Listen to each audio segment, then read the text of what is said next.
So simply last class में आपको मैंने डिस्क्रीट प्रोबेबिलिटी डिस्ट्रीब्यूशन के सारे बेसिक्स जो थे वो बेसिक्स बताए थे, है ना। जैसे प्रोबेबिलिटी मास फंक्शन क्या होता है, उसे कैसे लिखते हैं, है ना। ये सब चीजें मैंने ऑलरेडी डिस्कस कर ली है। फर्स्ट कॉन्सेप्ट मैंने इसमें दिया था कि सम ऑफ द प्रोबेबिलिटी जो होते हैं वो ऑलवेज 1 के इक्वल होते हैं। अगर मैं सारे इवेंट्स को कंसीडर कर लूं, उनके सारे इवेंट्स की प्रोबेबिलिटी का सम ऑलवेज 1 के इक्वल होगा। सेकंड मैंने इसमें डिस्कस किया था एक्सपेक्टेशन निकालने का फार्मूला। एक्सपेक्टेशन निकालने का formula sigma x times p x, discrete में हम लोग ये यूज करते हैं। थर्ड वन मैंने सेकेंड मोमेंट की बात की थी, ई एक्स स्क्वायर की बात की थी। ई एक्स स्क्वायर को निकालने का तरीका मैंने बताया था sigma X square P X, ये सेकेंड मोमेंट को निकालने का तरीका था। फिर हमने बात की थी वेरिएंस की, एंड वेरिएंस में हमने ये चीज सीखा था कि वेरिएंस निकालने के लिए second moment minus first moment का स्क्वायर मुझे सब्ट्रैक्ट करना होता है ना। सो ई एक्स एंड इस पूरे का स्क्वायर कर लेते हैं तो वेरिएंस मिल जाता है। फिर हमने फिफ्थ वर्क किया था स्टैंडर्ड डिवीजन के ऊपर, जिसे हम लोग सिग्मा से डिनोट करते हैं, and standard division is just positive square root of variance, है ना। ये सब चीजें हमने डिस्कस किया था। उसके बाद हमने कुछ प्रॉपर्टीज की बात की थी कि एक्सपेक्टेशन अगर मुझे किसी कांस्टेंट नंबर का चाहिए तो उसका कांस्टेंट नंबर का expectation always same constant number होगा। सेकंड मैंने लीनियर प्रॉपर्टी की बात की थी, अगर मुझसे कोई ए एक्स प्लस बी का एक्सपेक्टेशन पूछेगा तो हम लोग डायरेक्टली ये एक्सपेक्टेशन लिख लेंगे A times expectation of X plus B. Third मैंने वेरिएंस पे सेम रिजल्ट दिया था कि variance of A X plus B अगर हो तो इसमें कांस्टेंट का वेरिएंस जो होता है वो ऑलवेज 0 होता है, और ए स्क्वायर यहाँ पे रिजल्ट में आता है, so A square times variance of X. So इसमें हमें ये चीज ऑलवेज ध्यान में रखना है कि किसी भी कांस्टेंट नंबर का जो वेरिएंस होता है वो ऑलवेज 0 होता है, इसे भी ध्यान में रखना है। फिफ्थ तो मैंने बात की थी स्टैंडर्ड डिवीजन की, कि अगर मुझे linear functions ax plus b का स्टैंडर्ड डिवीजन चाहिए तो इसका जो स्टैंडर्ड डिवीजन होगा वो mod of standard division of x होगा। ये सब बेसिक चीजें हमने बात की थी, ठीक है। हमने मीन मीडियन मॉड में भी रिजल्ट दिया था, मीन का तो मतलब एक्सपेक्टेशन ही होता है, हमने मीडियन पे भी ये रिजल्ट दिया था कि median of A X plus B जो होता है वो A times median of X plus B होते हैं। फिर हमने बात किया था मॉड की, कि मॉड में भी अगर ऐसे लीनियर कॉन्सेप्ट आते हैं तो हम लोग सेम एक्सपेक्टेशन वाला फार्मूला यूज करके हम यहाँ पे लिख रहे होंगे A times mod of X plus B, है ना। तो इन सब बेसिक जो टर्म्स हमने पढ़े हैं इन सब चीजों को हमें ध्यान में रखना है, और इसे जहां कहीं भी जरूरत पड़ेगी हम यूज करेंगे। ओके, सो जैसे हम लोग ने एक्सपेक्टेशन को पढ़ा था, first moment about the origin, E X square के बारे में मैंने पढ़ा, second moment about the origin. So same तरीके से अगर मैं ऐसा बोलूं rth moment about the origin, rth moment about the origin, तो ये आरथ मोमेंट कैसे निकलेगा हमारे लिए, आरथ मोमेंट कैसे निकलेगा इसके बारे में हमें समझना है। तो सिंपल है, जब मैंने फर्स्ट मोमेंट लिखा था इट मींस ई एक्स लिखा था, और ई एक्स के लिए हमने क्या लिखा था सिग्मा एक्स पी एक्स। जब मैंने सेकेंड मोमेंट की बात की थी तो सेकेंड मोमेंट कैसे लिखा है ई एक्स स्क्वायर, ये सेकेंड मोमेंट है तो यहाँ पर एक्स स्क्वायर पी एक्स आया। जब मैं आरथ मोमेंट की मैं बात कर रहा हूँ तो मैं लिखूंगा E X raise to R, okay, E X raise to R sigma X raise to R P X. ये आपका आरथ मोमेंट का फार्मूला हो गया। सो कभी भी एग्जाम से में अगर थर्ड मोमेंट पूछ दिया तो आप ई एक्स क्यूब निकालोगे, फोर्थ मोमेंट पूछ दिया तो ई एक्स रेज टू 4 निकालोगे, ओके। उसी तरीके से अगर कभी भी आपको किसी फंक्शन का एक्सपेक्टेशन पूछ दिया, किसी भी फंक्शन का एक्सपेक्टेशन, ओके, तो किसी भी फंक्शन का एक्सपेक्टेशन निकालने के लिए हम लोग सिंपल फार्मूला यूज करेंगे सिग्मा, जो भी फंक्शन यहाँ पे है हमें उस फंक्शन को लिख लेना है, और साथ में प्रोबेबिलिटी फंक्शन जो है उस प्रोबेबिलिटी फंक्शन को भी हम लोग मल्टीपल कर लेंगे। तो ये एक्सपेक्टेशन ऑफ किसी भी फंक्शन हो गया। जैसे कि मुझसे कभी पूछ दिया what will be the expectation of E raise to A T, E raise to A T का एक्सपेक्टेशन क्या होगा, तो हम लोग सिंपल यहाँ पर ऐसा लिख लेंगे कि sir sigma E raise to A T करना है और यहाँ पर मुझे पी एक्स करना है, ठीक है। सो मैं यहाँ पर कुछ नया कॉन्सेप्ट आपको यहाँ पर लिख रहा हूँ, उस चीज को इसी फंक्शन की प्रॉपर्टीज के अकॉर्डिंग लिखूंगा, that is called as moment generating function, okay, moment generating function. इसके क्वेश्चंस आपको कोर ब्रांचेस में शायद ही कभी मिल जाए, लेकिन हाँ एक्जी वाले ब्रांच जो है उसमें इसके क्वेश्चंस हो सकते हैं। तो मोमेंट जनरेटिंग फंक्शन को हम लोग m जिस रैंडम वेरिएबल में लिंक कर रहे हैं उससे डिनोट करेंगे, एंड जिस आर्बिट्ररी वेरिएबल को हम यूज करेंगे जनरेटिंग फंक्शंस बनाने के लिए उसको यहाँ पे लिखेंगे। मैंने t यूज किया है, रैंडम वेरिएबल x कंसीडर किया। तो moment generating function of the random variable x with parameter t is given by expectation of e raise to xt। अब देख लो कि सर ये एक्सपेक्टेशन है e रेज टू xt का जो मोमेंट जनरेटिंग फंक्शन बना रहा है, इसको शॉर्ट में हम लोग mgf भी लिखा करते हैं, शॉर्ट में mgf भी लिखा करते हैं, ये एक्सपेक्टेशन। अब ये वाली प्रॉपर्टीज लगा लो यहाँ पे। सर अगर ये प्रॉपर्टीज लगा लो तो मुझे मिलेगा expectation e raise to xt px, मुझे ऐसा मिलेगा। सर इसको मोमेंट जनरेटिंग फंक्शंस बोलते क्यों, क्यों इसको बोलते हैं? ऑब्वियस ही बात है, जैसा नाम से सजेस्ट कर रहा है मोमेंट जनरेटिंग, इट मींस ये मोमेंट जनरेट करता होगा। इट मींस मैं इस के फार्मूले से मैं first moment it means ex, second moment it means ex square, या फिर किसी भी ऑर्डर का एक्सपेक्टेशन मैं इजिली निकाल सकता हूँ, मुझे कोई भी प्रॉब्लम उसमें नहीं होगी। ओके, सो लेट्स से मैं इस फंक्शन का डिफरेंशिएशन करता हूँ, इस फंक्शन का मैं डिफरेंशिएशन करता हूँ। इसका डिफरेंशिएशन क्या होगा? मैंने t के रिस्पेक्ट में डिफरेंशिएशन किया है। अगर मैं इसको t के रिस्पेक्ट में डिफरेंशिएशन करूं तो देखो सर बाकी का टर्म तो ये px जो है वो x का फंक्शन है और ये x एंड t दोनों का फंक्शन है। मुझे t के रिस्पेक्ट में डिफरेंशिएशन करना है तो e raise to x t तो बनेंगे ही बनेंगे, लेकिन t के मल्टीपल में क्या है? सर t के मल्टीपल में x है तो वो x भी निकल कर आएगा, और मैं यहाँ पर px लिख रहा हूँ। ये जो वैल्यूज निकल कर आ रही है, इस वैल्यूज में मैंने बोला t की वैल्यू 0 पुट कर लो। अगर मैं इस वाले में t की वैल्यू 0 पुट कर लूं तो अब आपको समझ में आएगा e रेज टू 0 की वैल्यू 1, तो ये जो रिजल्ट मुझे मिल रहा है वो x टाइम्स px मिल रहा है ना। और ये जो x टाइम्स px होता है वही तो हमारा एक्सपेक्टेशन होता है, वही तो हमारा एक्सपेक्टेशन होता है, x टाइम्स px का सम, वही चीजें हमें यहाँ पर मिल रही। तो देखो मोमेंट कैसे, मोमेंट जनरेटिंग फंक्शन से हम लोग एक्सपेक्टेशन निकालना हो तो हम किस तरीके से निकालना है। ओके, तो ये चीजें समझ में आ गई। उसी तरीके से अगर मुझे ई एक्स स्क्वायर कैलकुलेट करना होगा तो मैं दिए हुए मोमेंट जनरेटिंग फंक्शन का 2 बार डिफरेंशिएशन कर लूंगा। 2 टाइम्स जब मैं डिफरेंशिएशन करूंगा और उसमें t की वैल्यू 0 पुट करूंगा तो मुझे रिजल्ट मिल जाएगा। तो देखो 2 बार डिफरेंशिएशन करना मतलब एक बार सर इसका और भी डिफरेंशिएशन कर लो, एक बार और डिफरेंशिएशन करोगे तो x square e raise to x t p x, ऐसा मुझे टर्म्स मिलेंगे और इसमें मुझे t is equal to 0 put करना है। फिर से मैंने t की वैल्यू 0 पुट की तो मुझे जो टर्म्स मिलेंगे sigma X square P X मिल जाएगा। ये सेकंड मोमेंट मैंने पढ़ाया था ई एक्स स्क्वायर की वैल्यू वो सेम मुझे मिल रही है। तो ये मोमेंट जनरेटिंग फंक्शन उसी के लिए यूज होता है। अब मोमेंट जनरेटिंग फंक्शन की कुछ प्रॉपर्टीज है, उन प्रॉपर्टीज को भी हम लोग यहाँ पे समझेंगे। ओके, सो लेट्स से हमने जो पढ़ा है अभी मोमेंट जनरेटिंग फंक्शन वो एम एक्स टी की value sigma E raise to x t times p x है, ऐसा ही तो हमने पढ़ा है ना। सो मैंने क्या किया, मुझे x का नहीं रैंडम वेरिएबल ax का मोमेंट जनरेटिंग फंक्शन चाहिए। x का नहीं चाहिए, मुझे ax का चाहिए। अगर मुझे ax का मोमेंट जनरेटिंग फंक्शन बनाना है तो मैं x की जगह e raise to ax put कर लूंगा, e raise to ax put कर लूंगा। So e raise to ax t px ऐसा मुझे दिखेगा, इस तरीके से दिखेगा।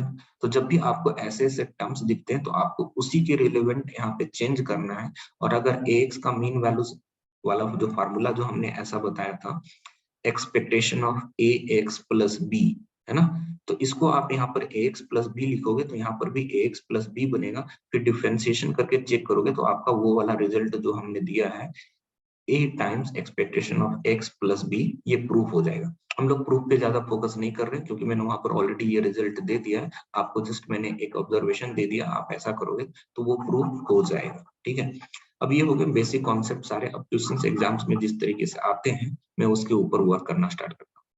सो मैंने यहाँ पर एक प्रोबेबिलिटी मास फंक्शन लिख रहा हूँ, probability mass function. X random variable है जिसके इवेंट xi है एंड यहाँ पर उसकी कोरस्पॉन्डिंग प्रोबेबिलिटी लिखी गई है। यहाँ पर उसकी करस्पॉन्डिंग प्रोबेबिलिटी मैं लिख रहा हूँ। Okay,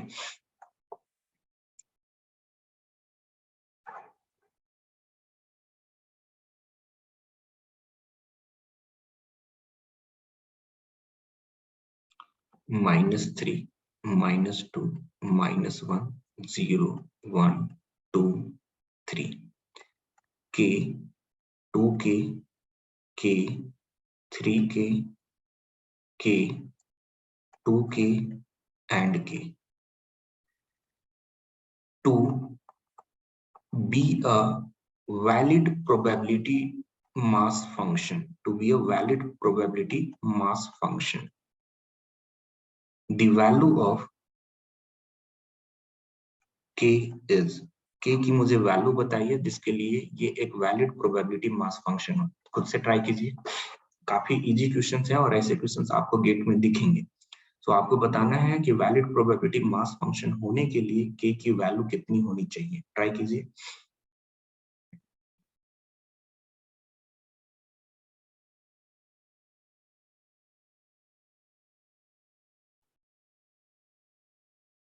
one by 11। Okay, t is equal to 0 origin है क्या? Yes, t is equal to 0 का मतलब वहां पे ओरिजिन से ही जा रहा है। ओके, 1/11 आ रहा है। तो सबसे पहले हम लोगों ने वैलिड प्रोबेबिलिटी डिस्ट्रीब्यूशन के लिए हमने पढ़ा है sum of the probability is equal to 1। जितनी भी प्रोबेबिलिटी है अगर मैं उनका सम करूं तो वो 1 आना चाहिए। ये रहे प्रोबेबिलिटीज, है ना। तो इन प्रोबेबिलिटी का sum sir k plus 2k, 3k, 4k, 7, 8, 10 and 11। So 11 k की वैल्यूज 1 के इक्वल लेंगे। इससे हमें मिलेगा कि सर k की वैल्यू 1/11 के इक्वल है। ये हमें मिल गया। अब मैंने यहाँ पर सेकेंड टर्म्स आपसे पूछा, what is mean value of x? What is mean value of x? x की मीन वैल्यू कितनी है? मीन वैल्यू का मतलब एक्सपेक्टेशन। सो आपको एक्सपेक्टेशन फाइंड आउट करना है कि इसका एक्सपेक्टेशन कितना हो रहा है। ट्राई कीजिए। एक्सपेक्टेशन का फार्मूला भी लिख देता हूं मैं फिर से। Expectation of x, that is the mean value, it is equal to sigma x px।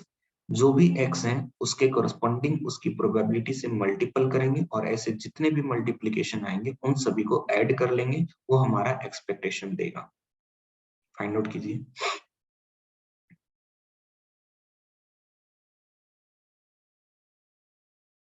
Zero आ रहा है सर, यहां से मल्टीपल किया -3 के, यहाँ मल्टीपल किया -4k, यहाँ पे मल्टीपल कर रहे हैं सर -k, इनको मल्टीपल कर रहे हैं तो 0, इनको मल्टीपल कर रहे हैं तो +k, similarly +4k and +3k। इन सबको ऐड करके देख रहे हैं तो इनका एडिशन जो आ रहा है वो 0 निकल कर आ रहा है। थर्ड क्वेश्चन मैंने आपसे पूछा second moment about the origin. So second moment find out कीजिए। Second moment about the origin, origin के अबाउट सेकेंड मोमेंट क्या होगा? ऑलरेडी मैंने आपको बताया है कि सेकेंड मोमेंट का जो फार्मूला होता है that is E X square, and E X square की value it mean sigma X square P X. जो भी इवेंट है हम उसका स्क्वायर करेंगे एंड उस स्क्वायर किए हुए इवेंट को हम उसके रिस्पेक्टिव प्रोबेबिलिटी के साथ मल्टीपल करेंगे। मल्टीपल करने से हमें पता चलेगा कि वो कितनी वैल्यूज दे रहे हैं। चेक कीजिए। इवेंट का स्क्वायर करना है, प्रोबेबिलिटी का नहीं।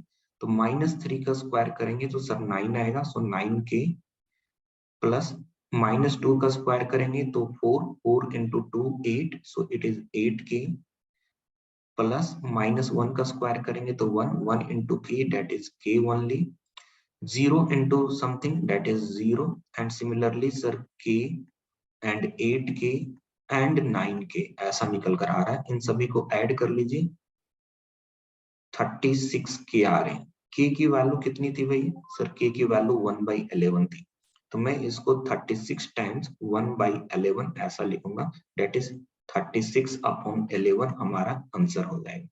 तो ये दो चीजें हमने निकाल लिया, सेकेंड मोमेंट भी निकाल लिया। अब इसी सबको यूज करते हुए हमें आंसर देना है अपना, what is the variance of x?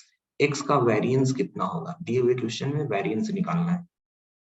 Formula आपको ऑलरेडी पता है, कोई भी मिस्टेक नहीं करना है इसमें। E X square second moment minus first moment जो हमने कैलकुलेट किया है उसका स्क्वायर कर लेना है। बोलिए कितनी वैल्यू जाएगा ये? सर वेरिएंस बोले ई एक्स स्क्वायर 36/11 है एंड एक्सपेक्टेशन जो मीन वैल्यू हमने कैलकुलेट किया है वो 0 है, तो 0 का स्क्वायर 0 आएगा, कोई इफेक्ट नहीं पड़ेगा। This is equal to 36/11 same आ रहा है आपको, है ना। अब मुझे फिफ्थ क्वेश्चन मैंने इसमें पूछा what is the standard deviation of x. X का स्टैंडर्ड डेविएशन क्या होगा? Sir standard deviation is positive square root of variance, variance का वो पॉजिटिव स्क्वायर रूट होता है। तो मैं यहाँ पर square root of 36/11, it means 6/√11 हमारा ऐसा आंसर आ जाएगा, है ना। तो ये तो फिफ्थ हो गई।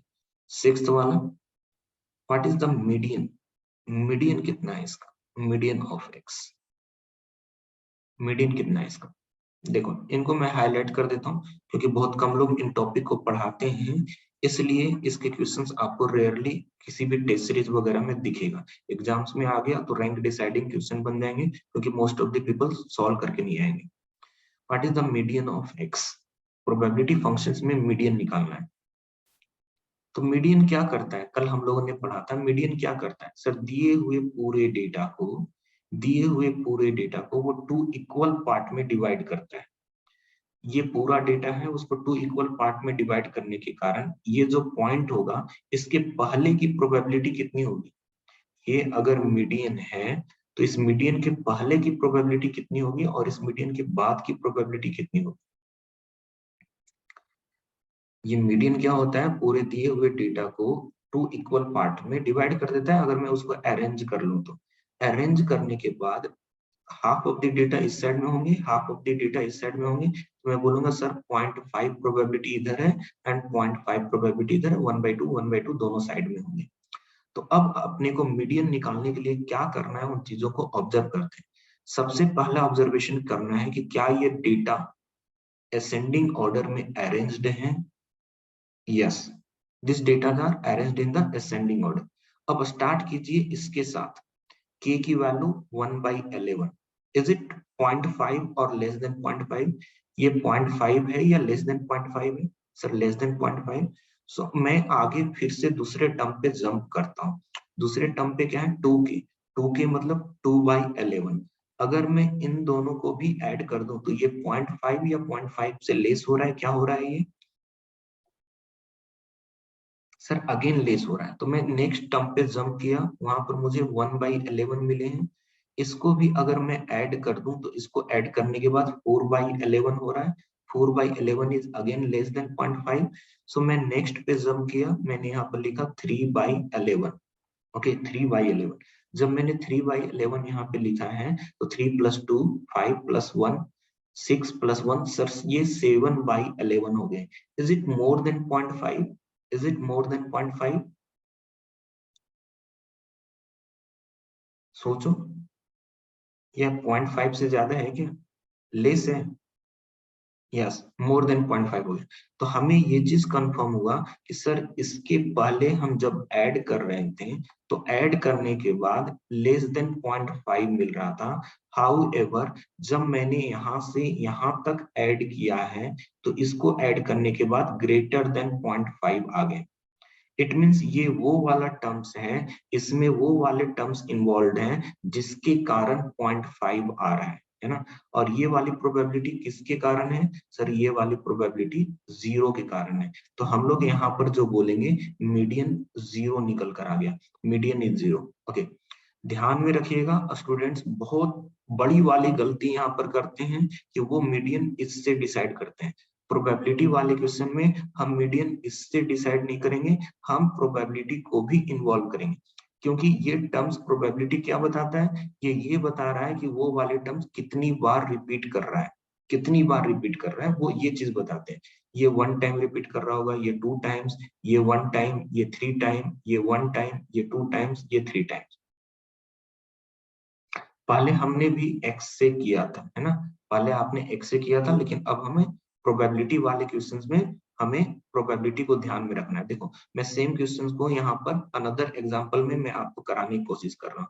यहाँ पर x मैंने लिखा है, यहाँ पर मैंने px लिखा है, सेम मैं वैल्यू रखूंगा -3, -2, -1, 0, 1, 2 एंड 3। मैंने यहाँ पर 3k रख लिया, यहाँ पर भी मैंने 3k रख लिया, फिर मैंने 2k एंड उसके बाद मैंने k एंड k रखा है। 3, 3, 6 एंड 4, 6 एंड 4 10 हो गए। अब देख लो पहले क्या क्या वैल्यू थी।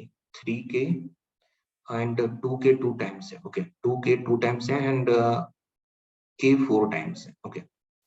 तो मैं यहाँ पर एक 2k लिख लेता हूँ और यहाँ पर मैं k लिख लेता हूँ, ठीक है। सेम मुझे k की वैल्यू निकल कर आएगी क्योंकि सर अभी भी तो 11k ही है। 3 + 2 5 + 2 7 + 4 11, तो k की वैल्यू फिर से 1/11 ही है ना। अब अगर मैं यहाँ पे प्रोबेबिलिटी पूछूं तो सर 3/11, नेक्स्ट प्रोबेबिलिटी पूछूं तो सर 2/11, नेक्स्ट प्रोबेबिलिटी पूछूं तो सर 2/11, इन सबको ऐड करूंगा तो सर ये 7/11 हो जाएंगे और ये क्या हो गया सर 0.5 से बड़ा हो गया, है ना। तो यहाँ के अकॉर्डिंग, इस वाले एग्जाम्पल के अकॉर्डिंग मीडियन कितने होंगे सर, इस वाले एग्जाम्पल के अकॉर्डिंग जो मीडियन निकल कर आएंगे that median will be -1, median -1 हो जाएगा। समझ में आ रहा है सबको? यस। अब हम लोग 7 वर्क करते हैं मॉड पे कि मॉड कितनी होगी, जो ऊपर वाला एग्जाम्पल दिया हुआ है उसके लिए मॉड कितनी होगी।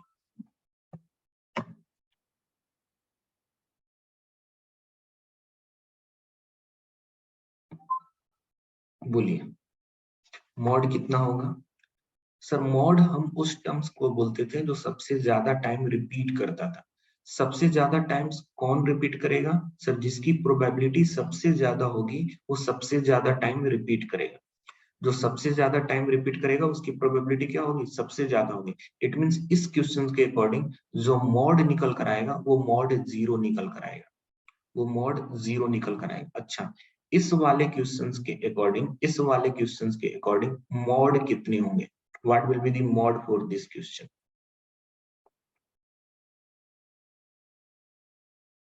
सर सबसे ज्यादा प्रोबेबिलिटी मुझे यहाँ पे दिख रही है और इसके करस्पॉन्डिंग नंबर -3 है, सो मॉड इज -3। क्लियर रहेगा, ध्यान में रहेगा अब सभी को कि मॉड मीडियन कैसे निकालना है अगर क्वेश्चंस आते हैं तो। Yes, okay. तो जब तक इन चीजों को एक बार रिवाइज कर लोगे तो बेटर रहेगा, जब भी एग्जाम्स में हम क्वेश्चन को सॉल्व करेंगे तो एक बार कॉन्सेप्ट को इसको रिवाइज कर लेंगे, क्योंकि कहीं पे मिलेगा नहीं तो फिर प्रॉब्लम क्रिएट होगा फिर, है ना। तो हमने मोस्ट ऑफ दी चीजें यहाँ पे लर्न की है। अब मैं गेट के क्वेश्चंस की तरफ जाता हूँ, उसके ऊपर थोड़ा सा वर्क करते हैं कि क्वेश्चन को कैसे सॉल्व किया जाता है। ओके, ये क्वेश्चन हमने कर लिया था। चलो ये क्वेश्चंस भी हो गए थे, इस क्वेश्चन पे आते हैं। There is a random variable x, एक random variable है x, which is uniformly chosen from the set of positive odd numbers। हमारे पास पॉजिटिव ऑड नंबर्स हैं और वो भी लेस देन 100 है, उनमें से मैंने यूनिफॉर्मली चूज किया है। आप सबसे पहले मुझे बताइए कि उस रैंडम वेरिएबल x के इनसाइड कौन कौन से इवेंट होंगे। What are the events inside this random variable x। x is the random variable which is uniformly chosen from the set of positive odd numbers less than 100। sir less than 100 or positive odd numbers। First positive odd numbers is 1, so 1 से start होगा sir. 1, 3, 5 up to what sir, it is up to 99 क्योंकि less than 100 99 odd number है, okay. इसके बारे में बोला है कि यूनिफॉर्म है, वो यूनिफॉर्म है मतलब एक समान है। अगर 1 1 टाइम है तो 3 5 अप टू 99 भी 1 टाइम ही है। अगर 1 2 टाइम है तो 3 5 99 ये सब भी 2 टाइम्स है, मतलब जितनी टाइम्स 1 है उतनी टाइम्स भी सभी होंगे, सभी इक्वली डिस्ट्रीब्यूटेड होंगे, यूनिफॉर्म होंगे। अगर ये यूनिफॉर्म है तो इन सब की प्रोबेबिलिटी कितनी कितनी होगी, क्या बता सकता है मुझे कि इन सब इवेंट की प्रोबेबिलिटी कितनी होगी। चलो ये बताओ कि कितने ऑड नंबर्स हैं, यहाँ पर जो ऑड नंबर्स आए हैं वो कितने ऑड नंबर्स हैं सर 50। तो ईच की प्रोबेबिलिटी कितनी हो जाएगी सर? सभी की प्रोबेबिलिटी 1/50 ऐसे प्रोबेबिलिटी निकल कर आएगा। सभी की प्रोबेबिलिटी 1/50 आ गई। अब ये प्रोबेबिलिटी आ चुका है मेरे पास। अब मुझे इसकी मीन वैल्यू पूछा है, एक्सपेक्टेशन पूछा है। तो एक्सपेक्टेशन का फार्मूला क्या होता है अभी सर? एक्सपेक्टेशन का फार्मूला होता है सिग्मा एक्स पी एक्स, है ना, सिग्मा एक्स पी एक्स। देखो पी एक्स जो है ना हर जगह पे 1/50 है, तो मैं 1/50 को कॉमन भी ले सकता हूँ और इन सारे नंबर्स को ऐड भी कर सकता हूँ। सो 1 + 3 + 5 + अप टू 99। अब इसको देखकर मुझे बताओ कि ये एपी बना रहा है, जीपी बना रहा है, क्या बना रहा है? क्या बना रहा है? ये जो सीक्वेंस आपने समेशन में देखा है एपी बना रहा है। तो एपी के एन टर्म्स का समेशन मुझे पता होना चाहिए कि सर एपी के एन टर्म्स का समेशन क्या होता है। Sum of N terms of an AP is n/2 first term plus last term. हम ऐसे भी लिखते हैं और हम ऐसे भी लिखते हैं n/2 2a plus n-1 time d। जैसा कि यहाँ पे लास्ट टर्म मेरे लिए नोन है तो मैं ये वाला फार्मूला यूज करूं तो बेटर रहेगा। नंबर ऑफ टर्म्स 50 है तो मैं यहाँ पर 50 डिवाइडेड बाई 2 कर लिया। First term is 1 and last term is 99, तो मैंने यहाँ पे 99 लिख लिया। अब इन सबको ऐड करोगे तो आपको ये पता चलेगा 50 एंड 50 कैंसिल आउट हो गए। 99 + 1 is 100, 100 divided by 2 is 50, so we are getting answer as 50। इसका आंसर 50 आया। आगे से ये चीज ध्यान में रखिएगा, 1 + 3 + 5 up to +2n-1, 2n-1। Total terms कितने हैं इसमें, कोई मुझे बताएगा? हाउ मेनी टर्म्स आ गया सर? n की वैल्यू 1 पुट करोगे 1 मिलेगा, n की वैल्यू 2 पुट करोगे 3 मिलेगा। मतलब यहाँ पर टोटल टर्म्स कितने हुए? कितने टर्म्स है total? n terms, n terms. क्योंकि देखो 1 पुट करेंगे ना तो फर्स्ट टर्म मिलेगा, 2 पुट करेंगे ना तो सेकेंड टर्म मिल जाएगा, 3 पुट करेंगे ना तो थर्ड टर्म पुट जाएगा। इट मींस n पुट कर रहे हैं तो ये nth term. There are total n terms और इन n टर्म्स का समेशन n² होता है। इन n टर्म्स का समेशन n² होता है। आप एपी का ये फार्मूला यूज करके देख सकते हो। देख लो, Sn is equal to n/2, first term is 1 and last term is 2n-1। Sir 1 1 cancel, 2 2 cancel, then n into n square आ जाएगा। ये सेम रिजल्ट देगा, है ना। तो ये सब बेसिक चीजें आप चाहो तो ध्यान में रख सकते हो, नहीं तो एपी का फार्मूला ध्यान में रखो, उतना काफी है। नेक्स्ट क्वेश्चन ध्यान में रखना, ऐसे क्वेश्चंस गेट में काफी पूछे जा रहे हैं और ऐसे क्वेश्चंस को एक्चुअल वे में सॉल्व करने के लिए जाओगे तो काफी मेहनत करना पड़ेगा। सो मैं उन चीजों को भूल जाऊंगा कंपटीशन एग्जामिनेशन के पॉइंट ऑफ व्यू से। यहाँ पर बोला गया है there are 3 random variables x1, x2 and x3, all are independent. ये सब के सब इंडिपेंडेंट है, मतलब x1 ऑकर हो या ना ऑकर हो उसका कोई भी इफेक्ट x2 या x3 पे नहीं पड़ेगा रिस्पेक्टिवली। किसी भी का भी ऑकरेंस या नहीं ऑकरेंस किसी दूसरे को इफेक्ट नहीं करेगा। Now they are saying that these are identically distributed, वो सबके सब एक समान है, यूनिफॉर्म भी है ना। एक समान यूनिफॉर्म सब एक ही वर्ड है ना। Identically distributed random variable in 0,1, कोई मतलब नहीं रखता अपने को 0,1 में हो 0,2 में हो, कोई फर्क नहीं पड़ता, वो यूनिफॉर्म है, बस इतना ध्यान में अपने को रखना है। ओके, तो सर यूनिफॉर्म है 0,1 में x1 x2 एंड x3 का वेरिएबल। अब मुझसे पूछा जा रहा है कि x1 के लार्जेस्ट होने की प्रोबेबिलिटी कितनी है। भैया 0 एंड 1 का इंटरवल मैं लिख लेता हूँ, ये है 0 एंड 1। हो सकता है x1 यहाँ पे हो, x2 यहाँ पर हो और x3 यहाँ पे हो, या फिर हो सकता है कुछ ऐसे केसेस बन रहे हो सर x2 यहाँ पर हो, x3 यहाँ पर हो, x1 यहाँ पर हो। ऐसे टोटल कितने केस बनेंगे? ऐसे टोटल कितने केस बनेंगे? दो तरीके से मैं समझाऊंगा, एक तो हो गया इंटरवल वाला तरीका और एक वर्बली ऐसे ही समझ में आ जाएगा। ऐसे टोटल कितने केस बनेंगे? सर ऐसे टोटल 6 केस बनेंगे, है ना, टोटल 6 केस बनेंगे। ओके, तो सर जब मैं प्रोबेबिलिटी लिखूंगा तो सैंपल स्पेस में टोटल 6 बन रहे हैं, उनमें से कितने ऐसे इवेंट होंगे जिसमें x1 लार्जेस्ट दिखेगा? नंबर लाइन पे जो सबसे आगे रहता है राइट हैंड साइड में वो लार्जेस्ट कहलाता है। ऐसे कितने केस बनेंगे जिसमें x1 लार्जेस्ट होगा? सोचो। ऐसे कितने केस होंगे सर? 2। तो प्रोबेबिलिटीज कितने हो गए? 2/6, it means 1/3। Probability is 1/3। Okay, hello, जय माता जी। बाबा मैं क्लास में छू, अभी 25 फोन करूंगा। हाँ, हाँ, जय माता दी। गुजराती समझ में आया मेरा?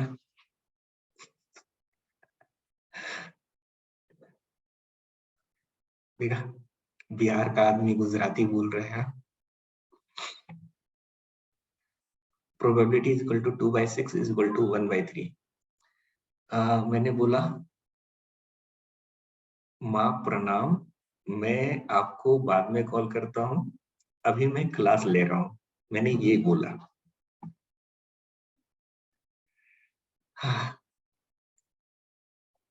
प्रोबेबिलिटी 2/6 क्लास में छू। हाँ चंद्र, क्लास में छू, है ना। प्रोबेबिलिटी 2/6। अब इसी को दूसरे तरीके से समझते हैं। सर हमारे पास 3 रैंडम वेरिएबल है, x1, x2 एंड x3। पूछा गया है x1 के लार्जेस्ट होने की प्रोबेबिलिटी। इनमें से कौन लार्जेस्ट हो सकता है? सर x1 भी लार्जेस्ट हो सकता है, x2 भी लार्जेस्ट हो सकता है, x3 भी लार्जेस्ट हो, इन तीनों में से कोई भी तो लार्जेस्ट हो सकता है। तो उनमें से किसी एक के लार्जेस्ट होने की प्रोबेबिलिटी कितनी होगी? सर 1/3। किसी एक के लार्जेस्ट होने की प्रोबेबिलिटी कितनी होगी? 1/3। क्लियर हुआ? मैं रिकेश गुजराती बोल लेता हूँ, हिंदी बोल लेता हूँ, भोजपुरी बोल लेता हूँ, मगही बोल लेता हूँ, और बिहार का जो लोकल लैंग्वेज है वो तो आना ही है। एंड थोड़ी बहुत जब मैं राजस्थान में था तो उस टाइम पे मारवाड़ी बोल लेता था। अभी वो माइंड से निकल गया पूरा, क्योंकि वैसे पीपल मिलते नहीं है मारवाड़ी इन जनरल बोलने वाले। फिर मैं महाराष्ट्र में रहा था तो वहां पर मराठी बोल लेता था थोड़ा। कोंकणी और मराठी दोनों ऑलमोस्ट सेम ही है, थोड़ा सा चेंज है कोंकणी एंड मराठी में। तो गोवा में रहता था तो वहां पे कोंकणी थोड़ा सीख लिया था।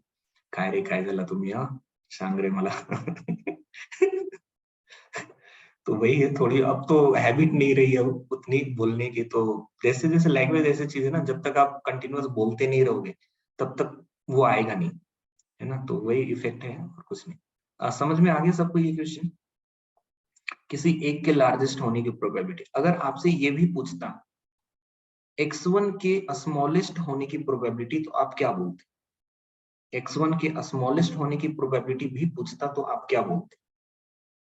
Same. Sir probability is 1/3। Smallest भी पूछता तो सेम ही आता सर, क्योंकि इन तीन में से कोई एक स्मॉलेस्ट पूछ रहा है, इट मींस 1/3। ओके, अब आते हैं इस वाले क्वेश्चन। देखो, पहले क्वेश्चन जो पूछा था और इस वाले क्वेश्चन पे देखना क्या चेंजिंग है। कब का क्वेश्चन है? 2014 का, है ना। और ये क्वेश्चन देखो कब का है, ये क्वेश्चन कब का है? 2018 का, 4 इयर्स आफ्टर दूसरे ब्रांच में पूछ दिया। There are 4 random variables x1, x2, x3 and x4. All are independent normal random variable. मैंने आपको क्या बोला कि कोई मतलब नहीं रखता कि वो क्या है कैसा है, जस्ट अपने को समझ लेना है कि इंडिपेंडेंट है। अब उसमें से पूछा है x4 के स्मॉलेस्ट होने की प्रोबेबिलिटी क्या होगी। उनमें से x4 के स्मॉलेस्ट होने की प्रोबेबिलिटी, अब इसमें तो पेन चलाने की जरूरत नहीं पड़ेगी मेरे भाई, है क्या पेन चलाने की जरूरत इसमें? आंसर बोल दो। There are 4 random variable x1, x2, x3 and x4. All are independent. Normal random variable, zero mean unit variance, अपने को कोई मतलब नहीं है zero mean unit variance, सब आइडेंटिकल है, एक समान है। तो x4 के स्मॉलेस्ट होने की प्रोबेबिलिटी कितनी होगी बताइए? जल्दी रिप्लाई करो भाई, इसमें क्या रखा है? सर 1/4। फिनिश हो गया क्वेश्चन, है ना। हो सकता है x1 स्मॉलेस्ट हो सकता है x2 स्मॉलेस्ट हो, x3 स्मॉलेस्ट हो या फिर x4 स्मॉलेस्ट, इन चारों के केस बनते हैं। उनमें से x4 के स्मॉलेस्ट होने की प्रोबेबिलिटी सर 1/4। फिनिश हो गया क्वेश्चन। 2 मार्क के ऐसे क्वेश्चन पूछते हैं तो बहुत ही अजीब लगता है ना। इस क्वेश्चन को थोड़ा पढ़ लीजिए, क्योंकि इसमें प्रोबेबिलिटी फंक्शन नहीं दिए हुए हैं, कुछ डेटा दिया हुआ है। देयर इज अ मशीन, एक मशीन है, दैट प्रोड्यूसेस 0, 1 और 2 डिफेक्टिव पल्सेस। किसी मशीन से जब हम उसको ऑपरेट कर रहे हैं तो उसमें आइदर 0, आइदर 1 और आइदर 2 डिफेक्टिव पीसेस मिल रहे हैं इन अ डे। 0 डिफेक्टिव पीस मिलने की जो प्रोबेबिलिटी है वो 1/6 है, 1 डिफेक्टिव पीस मिलने की प्रोबेबिलिटी 2/3 है एंड 2 डिफेक्टिव पीस मिलने की प्रोबेबिलिटी 1/6 है। ओके, अब हमसे पूछा है कि हमें मीन वैल्यू बता दीजिए, हमें वेरिएंस भी बता दीजिए नंबर ऑफ डिफेक्टिव पीसेस का। नंबर ऑफ डिफेक्टिव पीसेस का हमें ये बताना है। क्या आप दिए हुए स्टेटमेंट के लिए प्रोबेबिलिटी मास फंक्शंस बना सकते हो? प्रोबेबिलिटी मास फंक्शन दिए हुए स्टेटमेंट के अकॉर्डिंग बना सकते हो? सर मैं एक रैंडम वेरिएबल मान लेता हूं x, और इस x को मैं बोल देता हूं नंबर ऑफ डिफेक्टिव पीसेस।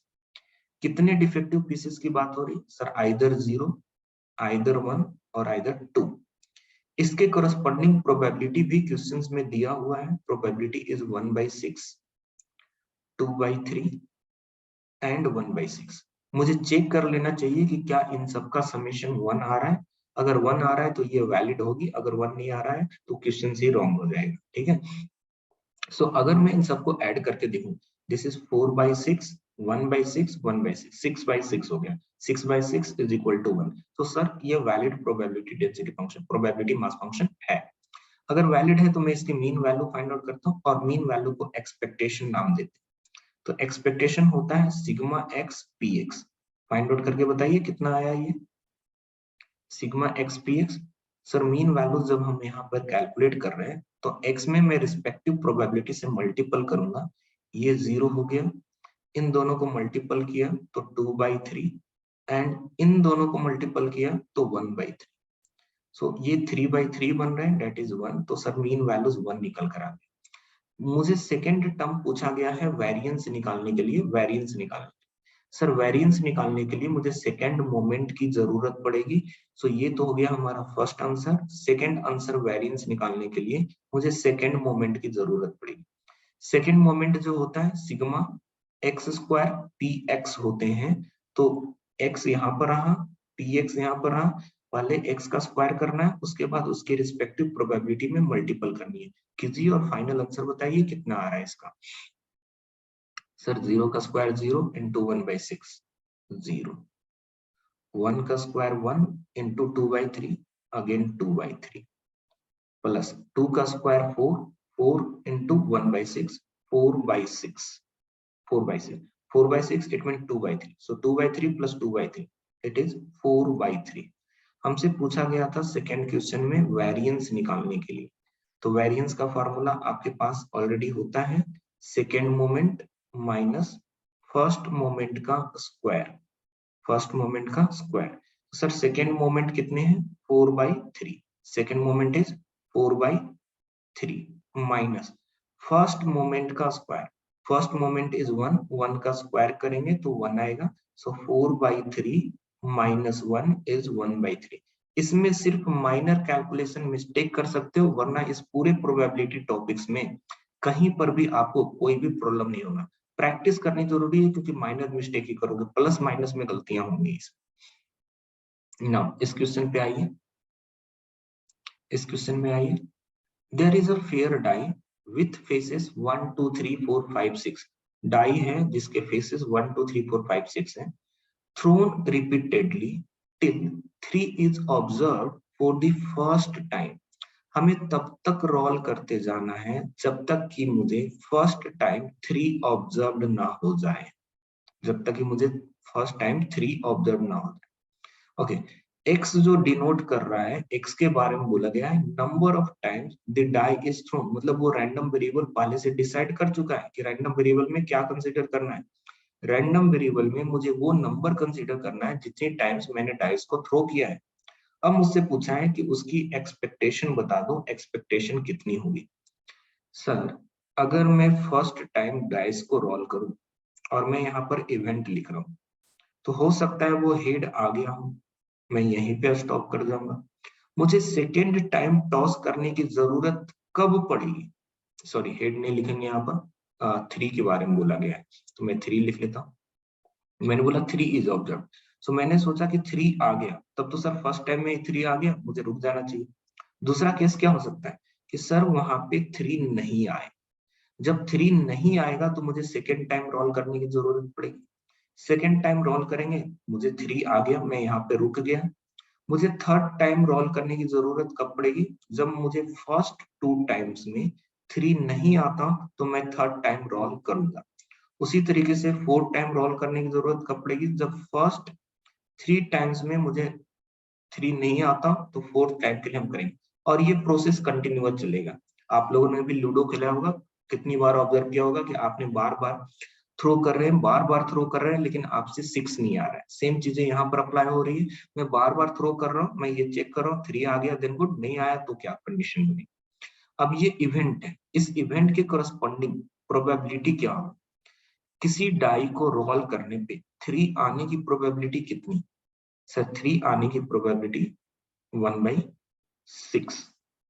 3 नहीं आने की प्रोबेबिलिटी कितनी, 3 नहीं आने की प्रोबेबिलिटी कितनी। सर 3 नहीं आने की प्रोबेबिलिटी 5/6। मैंने फर्स्ट टाइम टॉस किया, 3 नहीं आया, 5/6 आया। मैं जब सेकेंड टाइम रोल करूंगा तो क्या सेकेंड टाइम का रोल प्रीवियस वाले पे डिपेंड करेगा या इंडिपेंडेंट होंगे, प्रीवियस वाले पे डिपेंड करेगा या इंडिपेंडेंट होंगे। सर इंडिपेंडेंट, मतलब 3 के आने की प्रोबेबिलिटी यहाँ पर मल्टीपल में आ जाएगी। सेम चीजें मैं यहाँ पे यूज करूंगा, तो मैं लिखूंगा 5/6 होल स्क्वायर 1/6। यहाँ पे जाएंगे तो हम लोग लिखेंगे 5/6 whole cube 1/6 up to so. Sir मुझसे पूछा है एक्सपेक्टेड वैल्यू ऑफ एक्स, और एक्सपेक्टेशन का फार्मूला जो होता है that is x times p x, sigma x times p x, है ना। तो एक्स यहाँ पे 1 है, रिस्पेक्टिव प्रोबेबिलिटी 1/6 है, तो 1 इंटू 1/6 प्लस नेक्स्ट पे जंप कर रहे हैं तो वो x की वैल्यू 2 है एंड रिस्पेक्टिव प्रोबेबिलिटी 5/6 टाइम्स 1/6 है। नेक्स्ट वाले टर्म पे जाओगे तो सर 3 टाइम्स 5/6 होल स्क्वायर 1/6 आ रहा है, प्लस अप टू सो, ऐसे ही ये इनफाइनाइट सीरीज बन रहा है।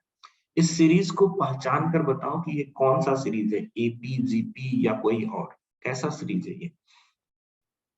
हमने क्लास में किया है ये सब सीरीज बेसिक्स को पढ़ते टाइम पे। दिस इज एजीपी, ये एरिथमेटिक ज्योमेट्रिक प्रोग्रेशन है ना, एरिथमेटिक है। देखो 1 2 3 ये एपी में है, और जो दूसरे टर्म्स आपको यहाँ पे दिखेंगे 1/6 5/6 टाइम्स 1/6 5/6 होल स्क्वायर 1/6, ये जीपी में आपको दिख रहा है। तो ये जो सीरीज कहलाता है डेट इज कॉल्ड एजीपी, हम इसको एजीपी बोलते हैं। इस एजीपी को सॉल्व करने का मैंने आपको प्रोसेस बताया होगा या फिर डायरेक्टली फार्मूला बताया होंगे, है ना। तो चलो फार्मूला याद ना हो तो मैं यहाँ पर सर एजीपी का प्रोसेस फिर से देख लेता हूं कि एजीपी को सॉल्व कैसे करते हैं। एजीपी को सॉल्व कैसे करते हैं वो हमें यहाँ पे समझ लेना है। ओके, तो सबसे पहले आप मुझे इसमें से ये चीज बताओगे कि इसमें इस एजीपी में जो जीपी वाला पार्ट है उस जीपी वाले पार्ट का कॉमन रेशियो कितना है। What is the common ratio in AGP part, कितना है कॉमन रेशियो भाई। सर 5/6। तो ये दिए हुए सीरीज में, ये दिए हुए सीरीज में मैंने क्या किया कि 5/6 से मल्टीपल कर लिए। ओके, जब मैं इसमें 5/6 से मल्टीपल करूंगा तो ये बन जाएगा 1 टाइम 5/6 टाइम्स 1/6। तो मैं इसको एक आगे शिफ्ट करके लिख रहा हूँ 1 टाइम्स 5/6 टाइम्स 1/6। सर सेकेंड वाला टर्म्स 5/6 से मल्टीपल होगा तो स्क्वायर आएगा, तो मैं यहाँ पर 2 times 5/6 whole square 1/6 plus up to so ऐसा लिख सकता हूँ। अब मैंने बोला इन दोनों को ना सब्ट्रैक्ट कर लो, है ना, माइनस कर लो। अगर मैं इन दोनों को माइनस कर लेता हूँ तो क्या रिजल्ट देगा।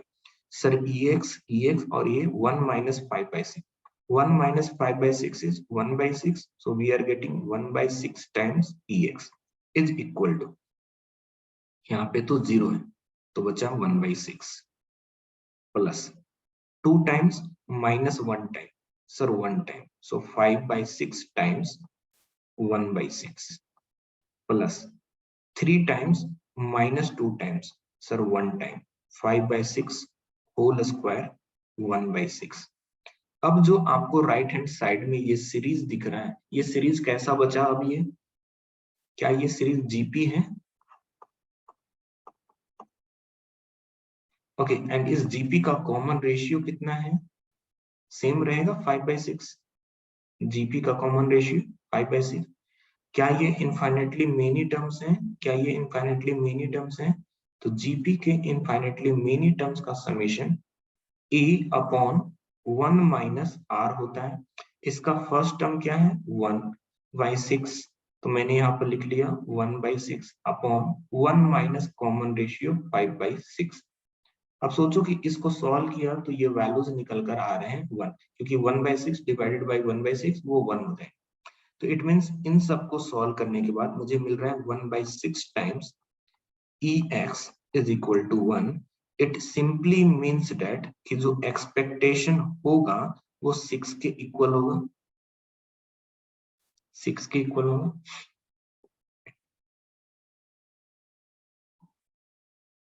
है ना? तो इस तरीके से हम इन क्वेश्चन को सॉल्व करते हैं ना। ये क्वेश्चंस आप खुद से कर लोगे। आंसर बता दो, y बार की वैल्यू बता दो, and sigma y it means standard division and उसका स्क्वायर इट मींस वेरिएंस। तो mean value of y and variance of y दोनों बता दो। इसरो 2012 का क्वेश्चन है ये। x का मीन वैल्यू 0 दिया हुआ है, x का वेरिएंस 1 दिया हुआ है, sigma x square it means variance of. Okay sir, y bar यहाँ से क्या निकल कर आएगा? y bar is equal to 2 times x bar plus 1।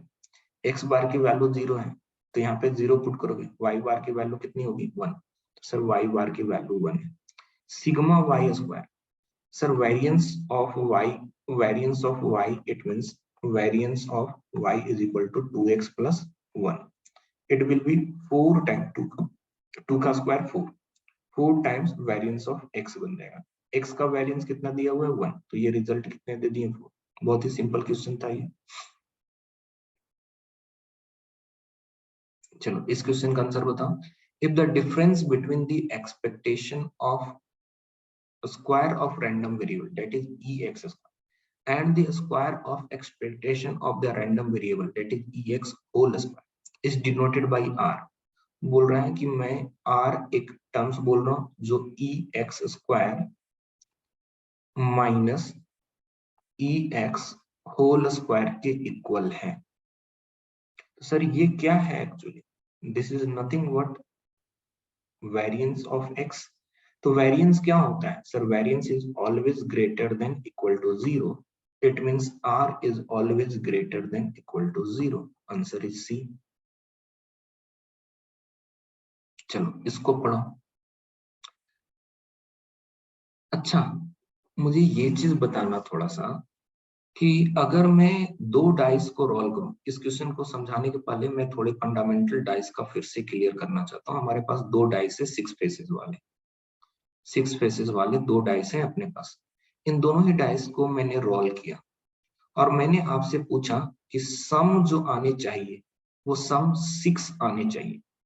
तो आप कौन कौन से इवेंट इन दोनों डाइस के लिए कंसीडर करोगे? सम 6 लाने के लिए कौन कौन से कंसीडर करोगे? क्या मुझे 1 5 कंसीडर करना है? देखते जाना। क्या मुझे 2 4 कंसीडर करना है? यस। क्या मुझे 3 3 कंसीडर करना है? यस। इसके अलावा भी कुछ होगा क्या पॉसिबल? इसके अलावा भी कुछ पॉसिबल है क्या? अगर है तो आप वो मुझे बताइए। सर 5 1 4 2 ये भी मुझे कंसीडर करना है। ओके, तो मुझे 5 1 भी कंसीडर करना है। सर मुझे 4 2 भी कंसीडर करना है। 3 3 के ओरिएंटेशन पे कोई चेंज नहीं होगा, इसलिए हमें मैटर नहीं रखता। इट मीन्स सर पोजीशन हमारे लिए मैटर रखते हैं कि कौन सा पहले है और कौन सा बाद में, ये हमारे लिए मैटर रखते हैं। अब यहाँ पर हमारे पास ऐसे ही 3 रैंडम वेरिएबल दिए गए हैं। वो इंडिपेंडेंट है, आइडेंटिकली डिस्ट्रीब्यूटेड है, यूनिफॉर्म है 0,1 में। सेम जो प्रीवियसली क्वेश्चन किया था वैसे ही क्वेश्चन आ रहा है। लेकिन यहाँ पर एक स्टेटमेंट रख दिया है कि मुझे प्रोबेबिलिटी उसकी बता दो जिसमें x1 प्लस x2 का सम जो होगा वो less than equal to x3 होना चाहिए। अब इस क्वेश्चन को करने से हम लॉजिकली सोचेंगे कि लॉजिकली कैसे सॉल्व किया जा सकता है। मैंने बोला कि ऐसे ऐसे कितने कॉम्बिनेशंस बनेंगे, ऐसे ऐसे कितने कॉम्बिनेशंस बनेंगे। सर एक कॉम्बिनेशन तो क्वेश्चन में ही पूछ दिया, सबसे पहले तो मैं उसी को लिख देता हूँ, है ना, सबसे पहले तो मैं उसी को लिख देता हूँ। दूसरा कॉम्बिनेशन क्या बन सकता है? सर दूसरा कॉम्बिनेशन बन सकता है x2 plus x1 is less than equal to x3। और भी कॉम्बिनेशंस बनेंगे क्या? और भी कॉम्बिनेशंस बनेंगे क्या? जैसे मैंने वहां पर x1, x2, x3 इन तीन वाले में लार्जेस्ट या स्मॉलेस्ट की बात किया था, तो मैंने इसको भी स्मॉलेस्ट लिया था, इसको भी स्मॉलेस्ट लिया था और इसको भी स्मॉलेस्ट लिया। हमारे फेवरेबल में अगर पूछा था x1 के स्मॉलेस्ट होने की, तो मैंने बोला था 1/3। कंसीडर क्या किया था, वन टाइम इसको स्मॉल लिया, एक बार इसको स्मॉल लिया, एक बार इसको स्मॉल लिया। उसी तरीके से अगर मुझे ये वाली प्रोबेबिलिटी पूछा है, तो और ऐसे कितने कंडीशन दूसरे वेरिएबल के लिए भी बनेंगे, वो भी तो चेक करना है। क्या मैं ऐसे लिख लूं x2 plus x3 is less than equal to x1, x3 plus x1 is less than equal to x3 plus x2 is less than equal to x1, and x1 plus x3 is less than equal to x2, and x3 plus x1 is less than equal to x2। ऐसे बन जाएंगे। तो sir total 6 बन गए, उसमें से हमारे favourable वाले कितने हैं? ध्यान में रखना ये वाला चीज कि सर ये दोनों हम अलग अलग कंसीडर करते हैं। हमें पूछा है x1 plus x2 less than equal to 3 का, आप इन दोनों को एक नहीं बोलोगे कि ये दोनों एक है, ऐसा नहीं बोलोगे, ठीक है, दोनों डिफरेंट हो गया। अब डिफरेंट है सर अगर सम वाले टर्म्स में, तो एक ही इवेंट है जो हमारे फेवर में है, यही एक इवेंट है जो हमारे फेवर में, तो हमारी जो प्रोबेबिलिटी बनेगी वो 1/6 बन जाएगी। प्रोबेबिलिटी 1/6 बन जाएगी। Out of 6 event there is only one favourable. या अब हम लोग स्टार्ट करने वाले हैं बाइनोमियल प्रोबेबिलिटी डिस्ट्रीब्यूशन। ओके, कुछ थियोरेटिकल चीजें हैं जो अपने को समझना चाहिए बाइनोमियल में, क्योंकि एग्जाम्स के टाइम पे या फिर ऐसे भी स्टूडेंट पूछते रहते हैं सर इसमें बाइनोमियल क्यों नहीं लगाया, क्यों नहीं लगाया बाइनोमियल, है ना। ये कंफ्यूजन बहुत बड़ा रहता है, क्वेश्चन देखते हैं हमें लगता है कि चलो बाइनोमियल लगा दो, क्यों नहीं लगाया बाइनोमियल। तो इन सब चीजों को हमें क्लियर करना है। पहले सबसे पहले चीज, हम बाइनोमियल डिस्ट्रीब्यूशन वहां पे लगाएंगे जहां पर हम दिए हुए एक्सपेरिमेंट को दो पार्ट में डिवाइड कर सकते हैं। कौन से दो पार्ट में? सर एक हमारा सक्सेस होगा और एक हमारा फेल्यूर होगा। हम किसी भी एक्सपेरिमेंट में अपनी इच्छा के अकॉर्डिंग, अपनी जरूरत के अकॉर्डिंग इवेंट्स को दो पार्ट में हम लेबल कर सकते हैं, सक्सेस एंड फेल्यूर। तो हमें उसमें अप्लाई करना है जहां पर हम दो पार्ट में डिवाइड कर सकते हैं success and failure outcomes. Okay, दूसरी चीज, हमें सर किसी इवेंट को रिपीट करने की बात हो रही है, रिपीट करने की बात हो रही है, सेम एक्सपेरिमेंट को रिपीट किया जाता है, एक्सपेरिमेंट इज रिपीटेड, है ना, एक्सपेरिमेंट इज रिपीटेड। एक्सपेरिमेंट को रिपीट किया जाता है, कितनी बार रिपीट किया जाता है? Repeated finitely many times, finitely many times. ऐसा कभी भी नहीं होगा कि इनफाइनाइटली मेनी टाइम्स मैं एक्सपेरिमेंट को रिपीट कर दूं। तो फाइनाइटली मेनी टाइम्स, इसमें मैंने बोल दिया कि n टाइम्स लेट से उस एक्सपेरिमेंट को रिपीट किया जा रहा है, n टाइम्स रिपीट किया जा रहा है। ओके, तो जब n टाइम्स रिपीट करने की बात आ रही होगी तो आप समझना, लेट से मैंने बोला 3 टाइम्स रिपीट किया जा रहा है किसी एक्सपेरिमेंट को, और मुझे एग्जैक्टली 1 टाइम सक्सेस चाहिए। पहले समझ लेना इस चीज, मैं किसी एक्सपेरिमेंट को 3 टाइम रिपीट कर रहा हूं और मुझे एग्जैक्टली 1 टाइम सक्सेस चाहिए। Sir first time success, then failure, then failure. हो सकता है फर्स्ट में फेल्यूर हो, सेकेंड में सक्सेस हो, थर्ड में फेल्यूर हो सकता है सर फर्स्ट 2 में फेल्यूर हो और लास्ट वाले में सक्सेस। क्या इसके अलावा और कोई तरीके बनते हैं? इसके अलावा और कोई तरीके बनते हैं? नहीं। अब इन्हीं चीजों को अपने को समझने की जरूरत है। सर सक्सेस की प्रोबेबिलिटी, फेल्यूर की प्रोबेबिलिटी, फेल्यूर की प्रोबेबिलिटी, ये सब मल्टीपल में हो जाएंगे और 3 कंडीशन बन रहे हैं। इट मींस मुझे इन सभी को ऐड कर लेना पड़ेगा, इन सभी को ऐड कर लेना पड़ेगा, जितने भी प्रोबेबिलिटी आएंगी उन सबको ऐड कर लेना पड़ेगा। हमें इन सब चीजों की बात करते हैं, क्लियर हो रहा है? अब इसी चीज को कन्वर्ट किया जाता है बाइनोमियल के टर्म्स कि ये जो सक्सेस है वो कितनी प्लेस में आ रहा है। Sir out of 3 places it is coming exactly at 1 places, out of 3 places it is coming at exactly 1 places. So 3 में से मुझे एक को सिलेक्ट करना है, तो 3C1 हो गए ना, तीन में से मुझे एक को सिलेक्ट करना है। 3C1 हो गया ना, कॉम्बिनेशन आपको पता होगा। अच्छा, ये फैक्टोरियल वगैरह सबको पता है, फैक्टोरियल एंड एनसीआर एनपीआर? नहीं पता है तो मैं पहले उसको खत्म कर लूँ, ठीक है, पहले मैं उसको खत्म कर लूँ, क्योंकि बाइनोमियल में अगर वो चीजें नहीं पता होगी ना तो काफी प्रॉब्लम क्रिएट होगी। Sir, but after getting success in 2 time, why we are not stopping? हमें ये, हम तो वो कंडीशन ले रहे हैं ना चंद्र, हमने तो वो कंडीशन लिया है। अगर वो सक्सेस हो ही जाएगा तो मैं आगे कंटिन्यू क्यों करूंगा, है ना। हमने तो बोला कि यहाँ पे सक्सेस मिला है और यहाँ पे 2 फेल्यूर। हमसे क्या बोला, out of 3 trials success at exactly 1, मतलब मुझे 3 बार तो ट्राई करने ही है, 3 बार तो ट्राई करनी है, लेकिन उन 3 बार में से मुझे एक बार ही सक्सेस चाहिए। क्वेश्चन ऐसा है कि अगर मैं किसी कॉइन को टॉस करता हूँ या किसी एक्सपेरिमेंट को मैं परफॉर्म करता हूँ 3 टाइम्स, तो मुझे उन 3 टाइम में मुझे एग्जैक्टली 1 टाइम सक्सेस चाहिए। उसे ये नहीं बोला कि मुझे सक्सेस मिला तो रुक जाऊं, मुझसे ये बोल रहा है कि मुझे 3 टाइम परफॉर्म करने ही है, लेकिन उनमें से जो सक्सेस होना चाहिए वो एक ही टाइम सक्सेस होना चाहिए। क्वेश्चन ये है। हाँ, या हमको नेसेसरली n टाइम्स ट्राई करने ही है। ओके, अब मैं सबसे पहले फैक्टोरियल की मैं बात कर लूं, ठीक है। फैक्टोरियल n, फैक्टोरियल n हम ऑलवेज 1 से स्टार्ट करेंगे और मल्टीपल करते जाएंगे। सो 1 into 2 into 3 ऐसे ही n तक मल्टीपल करते जाएंगे, फैक्टोरियल n दे देगा ये। फैक्टोरियल 0, फैक्टोरियल 0 की वैल्यू नल हाइपोथेसिस 1 देता है, मैं यहाँ पर 1 लिख लेता हूँ, फैक्टोरियल 0 की वैल्यू 1 होती है। उसी तरीके से अगर मुझसे कोई फैक्टोरियल 3 पूछा होगा तो मैं सर 1 से स्टार्ट करूंगा, 1 into 2 into 3, जहां तक ये नंबर लिखा है वहां तक मल्टीपल करना है, ये मल्टीप्लीकेशन 6 आ रहा है। आपको बताना है फैक्टोरियल 5 की वैल्यू कितनी होती है, जरा सेम मल्टीपल करके बता दो, फैक्टोरियल 5 की वैल्यू कितनी होती है?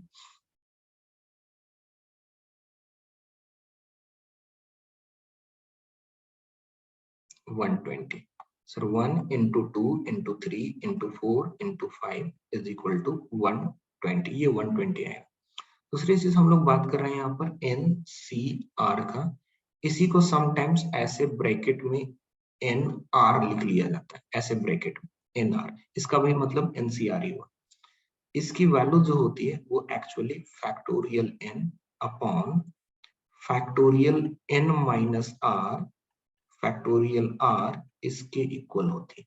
ओके, अब देखो अगर मुझसे कोई पूछा होगा कि 7 फैक्टोरियल को सर 5 फैक्टोरियल से डिवाइड करना है, तो मैं कैसे डिवाइड करूंगा, मैं ये चीज समझाता हूँ।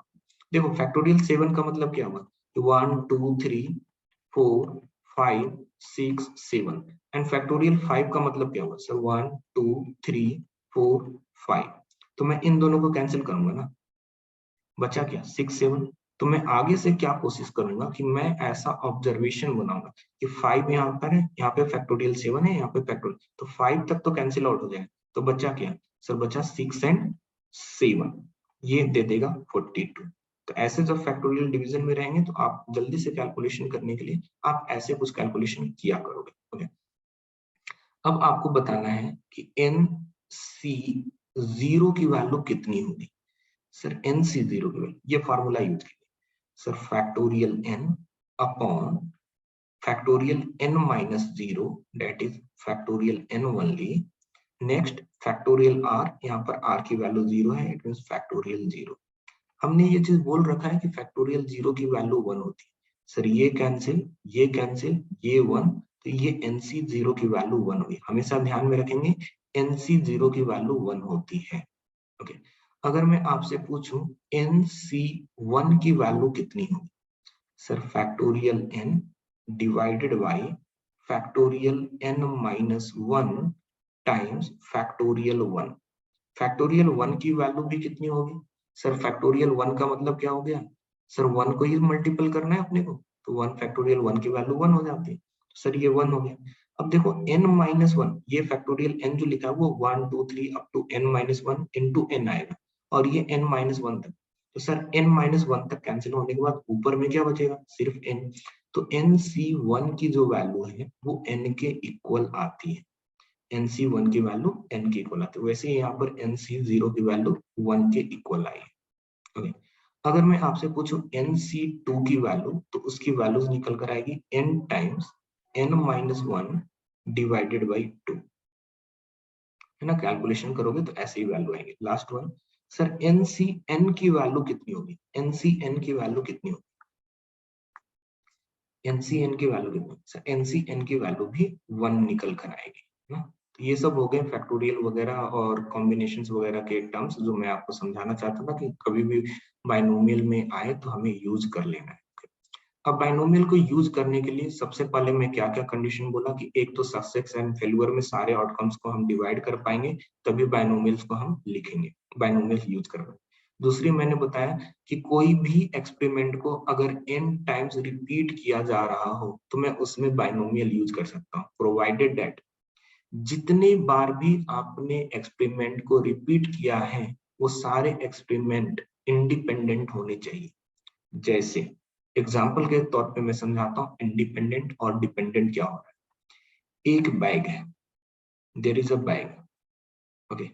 इस बैग में 5 रेड बॉल है एंड 4 व्हाइट बॉल है।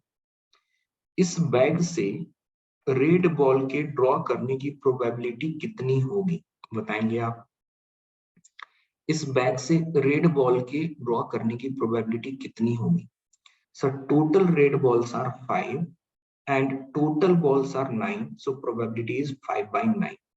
अब मैंने आपको बोला कि जो बॉल मैंने ड्रॉ किया है उस बॉल को वापस रिप्लेस कर लेते हैं। जो बॉल ड्रॉ किया है, जो भी वो बॉल का कलर हो, हमें कोई मतलब नहीं, मैंने उस बॉल को वापस उस बैग में रिप्लेस कर लिया। अब रिप्लेस करने के बाद मैंने आपसे पूछा कि उसके रेड होने की प्रोबेबिलिटी कितनी होगी, उसके रेड होने की प्रोबेबिलिटी कितनी होगी। फिर से मैंने बॉल ड्रॉ किया तो उसके रेड होने की प्रोबेबिलिटी कितनी होगी? सेम सर, वापस मैंने रख ही दिया है तो उसके, वो मान लीजिए मैंने जो ड्रॉ किया वो रेड ना होकर व्हाइट था, लेकिन व्हाइट भी था तो मैंने उसको रिप्लेस कर लिया ना। रिप्लेस जब मैंने कर लिया तो रिप्लेस होने के बाद नंबर ऑफ बॉल का काउंट तो सेम रह गया। अब आपको ये चीज समझना चाहिए कि ये दोनों जो इवेंट मैंने लिखा है, ये दोनों इवेंट इंडिपेंडेंट है या डिपेंडेंट है?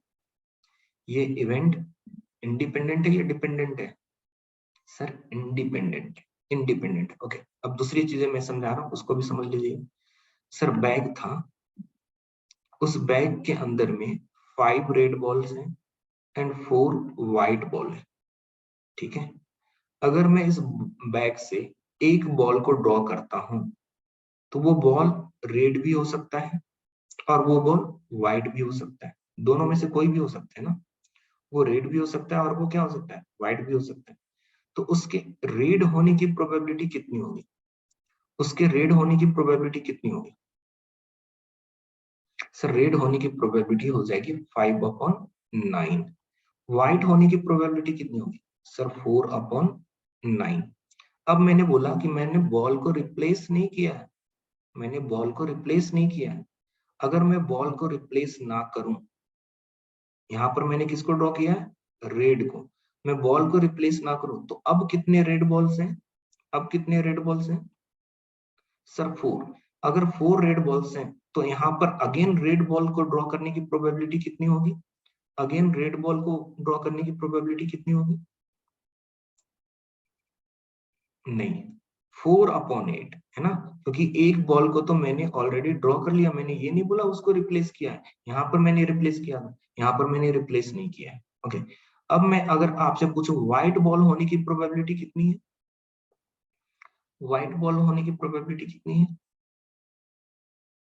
सर व्हाइट बॉल होने की प्रोबेबिलिटी 4/8 होगी। अब यहाँ पर आते हैं, अगर फर्स्ट वाले टाइम पे मुझे व्हाइट बॉल मिला हो तो सेकेंड वाले टाइम पे रेड होने की प्रोबेबिलिटी कितनी होगी? सेकेंड वाले टाइम पे रेड होने की प्रोबेबिलिटी कितनी होगी? Sir total red ball is 5, first time आपने व्हाइट को ड्रॉ किया था, सो 5/8। उसके व्हाइट होने की प्रोबेबिलिटी कितनी होगी?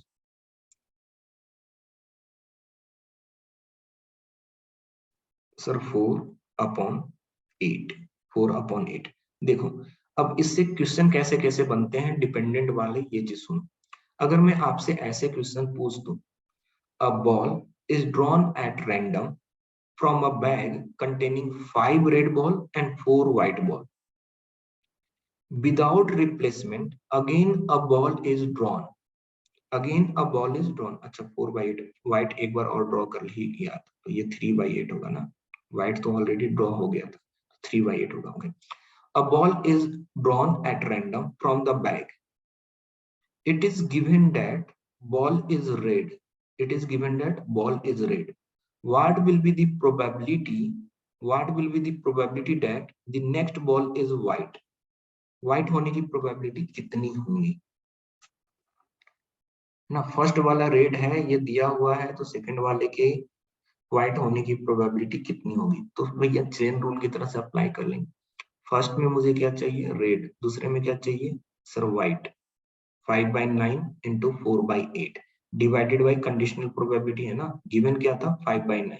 सो मैं ऐसा मल्टीपल करूंगा 5/9 into 4/8 divided by what? Sir given क्या है? रेड दिया हुआ है 5/9, तो ये दोनों कैंसिल आउट होकर क्या बनेगा सर? 4/8 बनेगा, है ना, 4/8 बनेगा. अब मुझसे ऐसा भी क्वेश्चन बन सकता है कि सेकेंड टाइम व्हाइट होने की प्रोबेबिलिटी कितनी है? सेकेंड ड्रॉ में व्हाइट होने की प्रोबेबिलिटी कितनी है? तो सर सेकेंड राउंड में व्हाइट होने की प्रोबेबिलिटी दो तरीके से मिलेगी. ये वाला एक तरीका हो गया एंड ये वाला एक तरीका हो गया. दोनों जाकर यहाँ पे मिलते हैं, मतलब यहाँ पे एडिशन अप्लाई होगा और यहाँ पर क्या होगा? मल्टीप्लीकेशन अप्लाई होगा. यहाँ पर मल्टीप्लीकेशन अप्लाई. तो दोनों टाइम व्हाइट होने की प्रोबेबिलिटी अगर मुझसे पूछेगा तो मैं कुछ ऐसा लिखूंगा 5/9 टाइम्स 4/8 प्लस 4/9 टाइम्स 3/8, ऐसा मैं लिखूंगा. क्लियर हुआ सबको? मैं इसको पूरा मिटा दूंगा भाई, क्योंकि बायनोमियल पढ़ा रहा हूँ. बायनोमियल में यहाँ पर ये सब कुछ नहीं लिखना है, तो लिख लेना रुक कर. मैंने समझाने के लिए यहाँ पर लिख दिया. एप्टीट्यूड में फिर से कवर करवा दूंगा मैं ये सब चीज, लेकिन अभी मैं यहाँ पर मिटा दूंगा पूरा फिर, क्योंकि अननेसेसरी नोट्स में कंफ्यूजन नहीं होना चाहिए. ये कहाँ से आ गया फिर बीच में. बायनोमियल में हमेशा ध्यान में रखिएगा, ऐसा डिपेंडेंसी नहीं होना चाहिए. बायनोमियल में हमेशा क्या होना चाहिए? इंडिपेंडेंट होना चाहिए. हम जितनी बार भी ड्रॉ करें, हर बार उसकी सक्सेस की प्रोबेबिलिटी ऑलवेज सेम होनी चाहिए. अगर सक्सेस की प्रोबेबिलिटी सेम नहीं हो रही है, इट मींस हमारा डिपेंडेंट वाला केस आ रहा है, और डिपेंडेंट में कभी भी बायनोमियल अप्लाई नहीं होता है. डिपेंडेंट में बायनोमियल अप्लाई नहीं होता है, इस चीज को ध्यान में रखें. अब मैंने यहाँ पर बोल दिया कि सर हम कितने नंबर ऑफ टाइम्स उस एक्सपेरिमेंट को रिपीट कर रहे हैं. तो मैंने बोला n टाइम्स उस एक्सपेरिमेंट को रिपीट किया जा रहा है. उसमें जो सक्सेस जो मुझे चाहिए उसको हम सक्सेस बोलेंगे, जो मुझे नहीं चाहिए उसको फेल्यूर बोलेंगे. तो मैंने बोला कि सक्सेस की प्रोबेबिलिटी p है एंड फेल्यूर की प्रोबेबिलिटी q है. तो sir probability of success p, probability of failure q. किसी भी एक्सपेरिमेंट को मैंने दो पार्ट में डिवाइड कर दिया, दो ही ये इवेंट है, एक p है एंड एक q है. तो दोनों के प्रोबेबिलिटी को एडिशन करने के बाद sir sum of the probability is always equal to 1. इसमें अगर मुझे फेल्यूर की प्रोबेबिलिटी चाहिए तो मैं 1 माइनस p लिख सकता हूँ. मुझे सक्सेस की प्रोबेबिलिटी अगर पता हो तो फेल्यूर की प्रोबेबिलिटी 1 माइनस सक्सेस की प्रोबेबिलिटी, ये कर लेंगे हम. ठीक है. अब आते हैं कि इसका मास फंक्शन क्या बने. देख लो, ये लिखा हुआ है probability of exactly r success. Probability of exactly r success. Okay. अब आउट ऑफ n ट्रायल्स मुझे कितनी टाइम सक्सेस चाहिए? Sir out of n trial मुझे एग्जैक्टली r टाइम सक्सेस चाहिए, 8. तो मैंने लिखा है NCR, जो मैंने वहां पर 3 टाइम्स लिखकर बताया था आपको. Success failure failure failure success failure failure failure success. तो 3 में से मुझे 1 टाइम चाहिए. देखो 3C1 की वैल्यू कितनी हो जाएगी सर? 3C1 की वैल्यू 3 हो जाएगी. देखो 3 केसेस ऐसे बन रहे हैं. ऐसे कितने केसेस बन रहे हैं? 3 केसेस बन रहे हैं. वही मैं ऐसा बोल दूं कि सर आउट ऑफ 3 ट्रायल मुझे 2 टाइम सक्सेस चाहिए. तो 2 टाइम सक्सेस चाहिए. Success success failure, success failure success, failure success success. ये 3 के अलावा और कोई केस बनेगा क्या? अगर मुझे 2 टाइम सक्सेस चाहिए तो इन 3 के अलावा और कोई केसेस बनेंगे क्या? नहीं. तो मैं क्या बोलूंगा सर 3 में से मुझे 2 टाइम सक्सेस चाहिए. 3C2 की वैल्यू कितनी होगी सर 3C2 की वैल्यू भी 3 ही निकल कर आएगी। देखो यहाँ पर 3 से मल्टीपल किया है। क्यों 3 से ये मल्टीपल क्यों कर रहा है? मैं इसकी प्रोबेबिलिटी लिखूंगा, मैं इसकी प्रोबेबिलिटी लिखूंगा, मैं इसकी प्रोबेबिलिटी, तीनों प्रोबेबिलिटी सेम निकल कर आएगा और इन सबको ऐड करना है, इन सबको ऐड करना है। तो मान लीजिए इसकी प्रोबेबिलिटी x है, तो x plus x plus x क्या लिखोगे आप? 3x लिखोगे। और ये 3 क्या रिप्रेजेंट कर रहा है? ये वाला नंबर रिप्रेजेंट कर रहा है। तो ये जो है वो ये बता रहा है कि ये वाली प्रोबेबिलिटी कितनी जगह पे रिपीट किया है, ये वाला पार्ट कितना कॉम्बिनेशन बना रहा है, ये बताता है। तो सर इन में से आर को सिलेक्ट करना है, बस इतना ध्यान में रखना है। ये हो गई सर बाइनोमियल प्रोबेबिलिटी का कॉन्सेप्ट। ओके, अब इसी को मैं थोड़ा और भी एक्सटेंड करूंगा। पहले आपको यहाँ पर ये बता दूं कि मिनिमम कितना सक्सेस हो सकता है। अगर मैं मान लीजिए एक क्वाइन को जिसके पास हेड एंड टेल है, इस क्वाइन को मैं 10 टाइम्स टॉस करता हूं, तो इसमें मिनिमम कितने टाइम्स हेड हो सकते हैं? मिनिमम कितने टाइम्स हेड हो सकते हैं? सर ऐसा हो सकता है मैंने कॉइन को टॉस किया, एक बार भी हेड ना आए, एक बार भी हेड नहीं है, सभी टाइम टेल आ जाए, तो मैं बोलूंगा कि मिनिमम सक्सेस 0 हो सकता है। आर की मिनिमम वैल्यू 0 हो सकती है। अच्छा, मैक्सिमम कितने टाइम्स हेड आ सकते हैं? अगर मैं किसी कॉइन को 10 टाइम्स टॉस कर रहा हूं, तो मैक्सिमम कितने टाइम्स हेड आ सकते हैं? सर आप 10 टाइम्स टॉस ही कर रहे हो, तो मैक्सिमम 10 टाइम्स ही हेड आएगा। इट मींस अगर मैं n टाइम्स एक्सपेरिमेंट को रिपीट कर रहा हूं, तो मैक्सिमम सक्सेस का काउंट n हो सकता है। मैक्सिमम सक्सेस का काउंट n हो सकता है, उससे ज्यादा तो होगा नहीं। तो ये हो गया बाइनोमियल डिस्ट्रीब्यूशन के फार्मूले।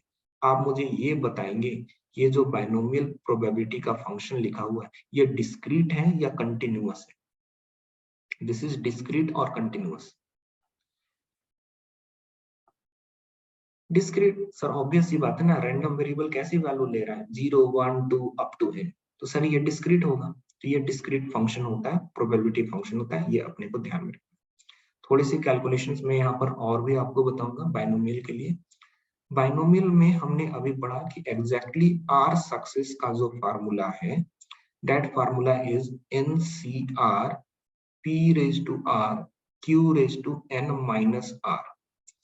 इसके लिए जो मीन वैल्यू होता है, मीन वैल्यू होता है, यहाँ पर रैंडम वेरिएबल R है, तो मैं यहाँ पर ER लिख देता हूँ। ठीक है, ध्यान में रखिएगा, अगर यहाँ पे x लिखेगा तो NCX P raised to X n minus X आएगा, यहाँ पर EX लिख सकते हैं। वो रैंडम वेरिएबल हमारी इच्छा के अनुसार हम चेंज कर सकते हैं ना, तो ER लिख लिया।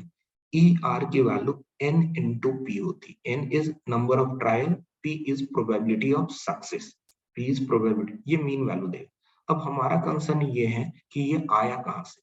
देख लो, मैं यहाँ पर बता दे रहा हूँ सिर्फ और सिर्फ आपके कॉन्फिडेंस को बिल्ड करने के लिए। इस एग्जाम पॉइंट ऑफ व्यू से मुझे सिर्फ ये फार्मूला याद होना चाहिए। हम लोग एक्सपेक्टेशन ऑफ आर जब कैलकुलेट करते हैं तो क्या फार्मूला यूज करेंगे? सर सिग्मा, जो भी रैंडम वेरिएबल है वो, इसके करस्पॉन्डिंग जो प्रोबेबिलिटी होगी वो, it means P R, sigma R. P R का फार्मूला यहां से उठा लिया sir, N C R P raise to are Q raise to N minus R आ गया, is equal to sigma R, NCR को मैं ब्रेक करके लिख रहा हूं, factorial N minus are, factorial R, p raise to R q raise to n minus R is equal to sigma. देख लो, ये एक r है और यहाँ पे फैक्टोरियल r है, एक r कैंसिल आउट होगा तो यहाँ पर क्या बचेगा सर, यहाँ पे बच जाएगा r माइनस 1, तो factorial n upon n minus r का फैक्टोरियल एंड r माइनस 1 का फैक्टोरियल। यहाँ पे बच रहे हैं p raise to r and q raise to n minus r। अब मैं न्यूमरेटर से एक n को कॉमन ले रहा हूं, अगर मैं एक n को कॉमन ले लूं तो ये बच जाएगा न्यूमरेटर में n माइनस 1 का फैक्टोरियल। डिनोमिनेटर में आपको यहाँ पर जो टर्म्स है इसको मैं अरेंज कर रहा हूं, n minus 1 minus r minus 1 और इस पूरे का फैक्टोरियल। ध्यान से समझना जो मैं बोल रहा हूँ, ये जो टर्म्स मैंने लिखा है क्या वो इस टर्म के इक्वल है? ऑब्जर्व करके बताओ, क्या दोनों इक्वल हैं?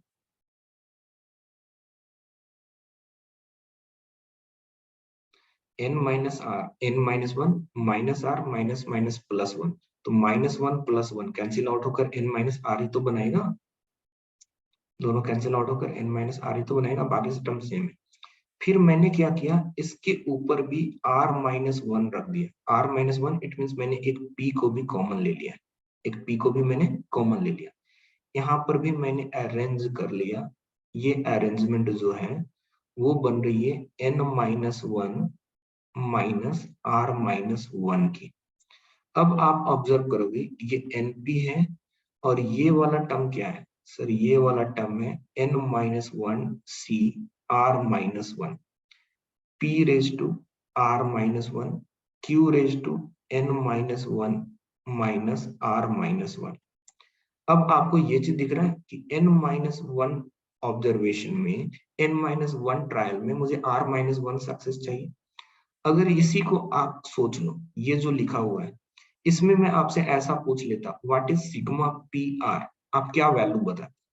इसके लिए आप सिग्मा पी आर की वैल्यू क्या बोलते? सोच के आंसर दोगे? Sir sum of the probability is always equal to one. Probability का जो समेशन होता है वो ऑलवेज वन होता है। It mean sigma n C R P raise to are Q raise to N minus r, इसकी value one हो जाती है। सेम तरीके से सोच कर बोलिए कि अगर एक्सपेरिमेंट को n माइनस वन टाइम ही रोल किया जा रहा है, रिपीट किया जा रहा है, ऐसा ही कुछ रिलेशन दिख रहा है। जो n था वो n माइनस वन बन गया, r था r minus one, same to same दिख रहा है। इसकी वैल्यूज कितनी लिखेंगे? ये जो समेशन लिखा हुआ इसकी वैल्यूज कितनी हो जाएगी? वन, है ना? तो बचा क्या सर? बच रहा है हमारे पास np। तो देखो इतने कैलकुलेशन में, भाई यूनिवर्सिटी का एग्जाम थोड़ी कर रहा हूँ जो मैं इतने कैलकुलेशंस करके एग्जाम्स में लिखूंगा। मैंने बता दिया किस तरीके से आता है ये कैलकुलेशन, ठीक है, लेकिन हम एग्जाम्स में डायरेक्टली n इंटू पी लिखा करेंगे। ओके, तो ये हो गया सर मीन वैल्यू का फार्मूला। अगर मुझे अगर मुझे वेरिएंस चाहिए, बाइनोमियल वाले में वेरिएंस चाहिए, तो वेरिएंस का फार्मूला क्या होगा? वेरिएंस का फार्मूला होगा N P Q, NPQ. Okay, third one, अगर मुझसे कभी किसी ने स्टैंडर्ड डेविएशन पूछ लिया बाइनोमियल में, तो sir standard deviation is positive square root of variance that is square root of NPQ. सब कुछ इसी फार्मूले से आते चला जाएगा। आप ई आर स्क्वायर कैलकुलेट करोगे, ई आर स्क्वायर की वैल्यू लिखोगे, ई आर की वैल्यू हमने ऑलरेडी लिख रखा है, दोनों का यूज करोगे, वेरिएंस एनपीक्यू आ जाएगा। फोर्थ वन, मुझे सेकेंड मोमेंट का फार्मूला भी लिख के रख लेना चाहिए। ई आर स्क्वायर की वैल्यू कितनी होगी? हमने पढ़ा है ना कि variance of random variable is second moment minus first moment का स्क्वायर। तो जब मैं ई आर स्क्वायर की मैं बात करूं तो मैं इसको लिख सकता हूं variance of r plus expectation of r whole square. Sir variance of r is what? N P q, expectation of r is n square p square. तो ये वैल्यू दे देगा सेकेंड मोमेंट का, n P q plus n square p square, ये second moment हो जाएगा। Clear हुआ सबको? इतनी चीजें क्लियर हुई?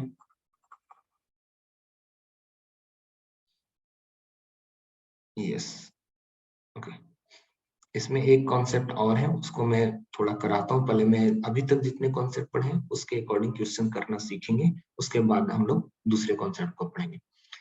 यहाँ पर बोला जा रहा है देयर इज एन एक्सपेरिमेंट, एक एक्सपेरिमेंट की बात हो रही है, एंड उस एक्सपेरिमेंट में हमें बोला जा रहा है कि positive and negative numbers, positive and negative values are equally likely to occur. उस एक्सपेरिमेंट में दो ही टाइप के वैल्यूज अकर होते हैं, एक पॉजिटिव या फिर एक नेगेटिव, और दोनों ही इक्वली लाइकली टू अकर है। आप मुझे बताएंगे पॉजिटिव के अकर होने की प्रोबेबिलिटी कितनी होगी? पॉजिटिव के अकर होने की प्रोबेबिलिटी कितनी होंगी? सर 0.5। सिमिलरली नेगेटिव के अकर होने की प्रोबेबिलिटी भी 0.5 होगी। जैसे जैसे क्वेश्चन कहेगा ना मैं वैसे वैसे आगे बढ़ूंगा। आगे पढ़ते हैं question. The probability of obtaining eight most one negative value. मुझे क्या चाहिए, पॉजिटिव चाहिए या नेगेटिव चाहिए? पहले ये डिसाइड करो, हमें क्या चाहिए, हमें पॉजिटिव चाहिए या नेगेटिव चाहिए?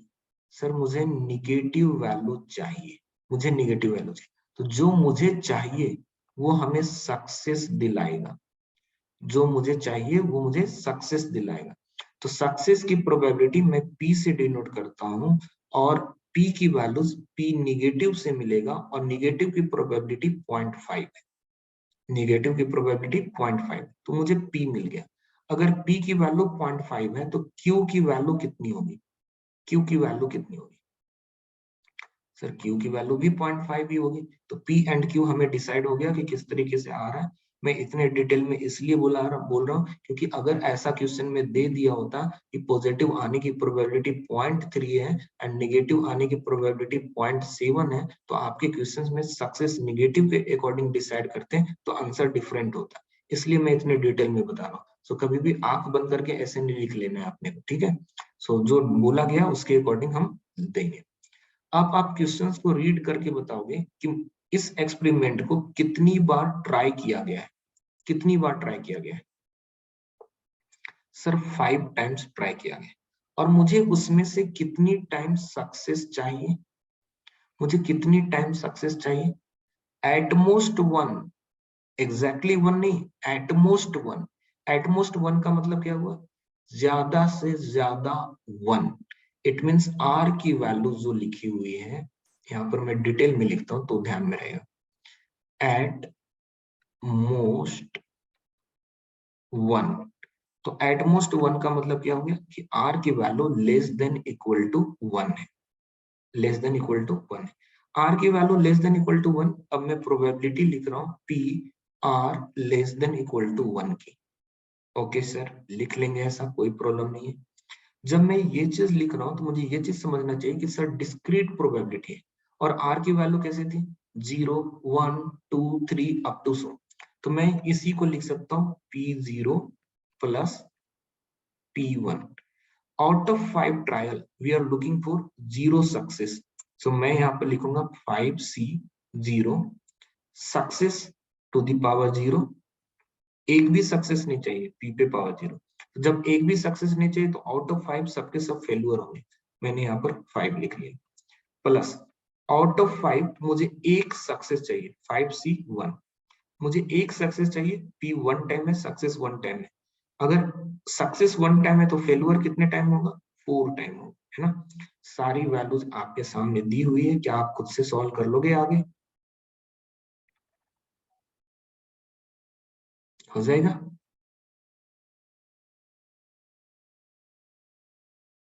यस। अच्छा चलो, इसी क्वेश्चंस में अगर मैं कुछ ऐसा लिख देता, एटलीस्ट वन, एटलीस्ट वन, तो आर की वैल्यू क्या लिखते? आर की वैल्यू क्या लिखते?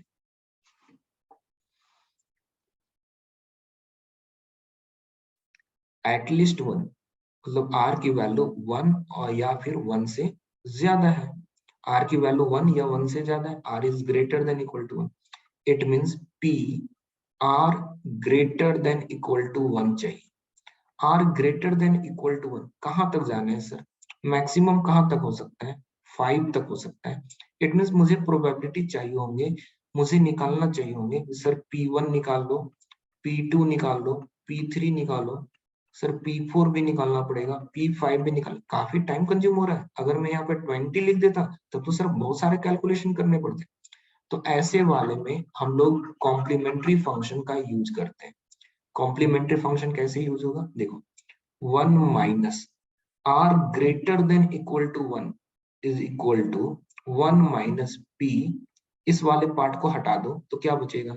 Sir r less than one बचेगा, है ना? Greater than equal to one है, इसका निगेशन क्या हो जाएगा? लेस देन वन हो जाएगा, तो निगेशन ले लिया। लेस देन वन में कौन से आएंगे? सर लेस देन वन में सिर्फ और सिर्फ जीरो आएगा, तो p zero. Sir p zero calculate करना आसान है, 5C0 P raise to zero Q raise to 5। Clear हुआ सबको?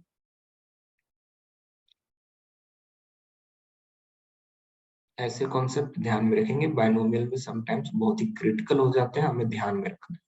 ठीक है, हम दूसरे क्वेश्चन पे आते हैं। 2016 मैकेनिकल का क्वेश्चन है।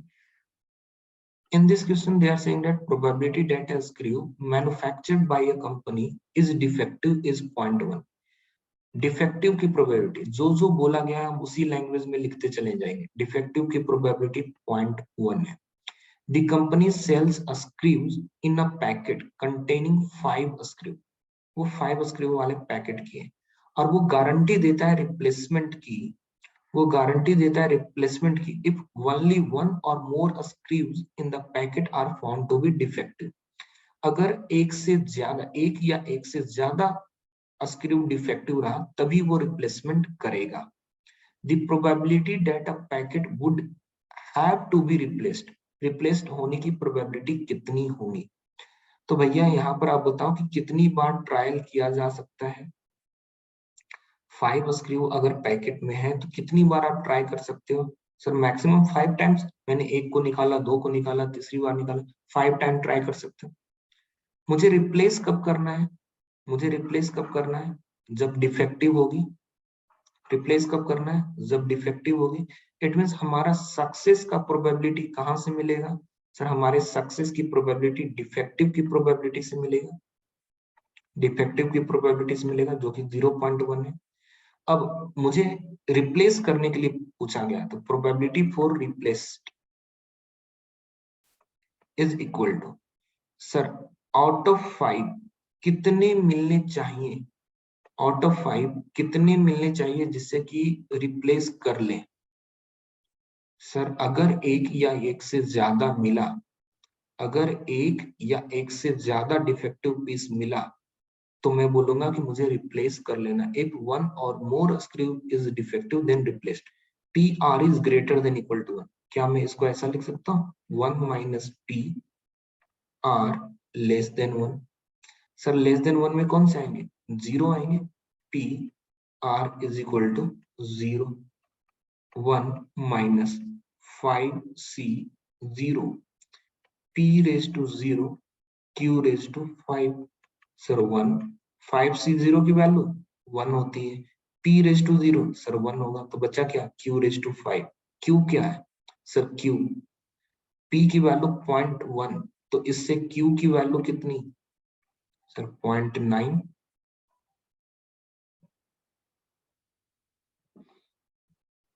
q की वैल्यू 0.9 सब्स्टिट्यूट कर लीजिए। सो 0.9 टू द पावर 5। हेलो, हाँ हाँ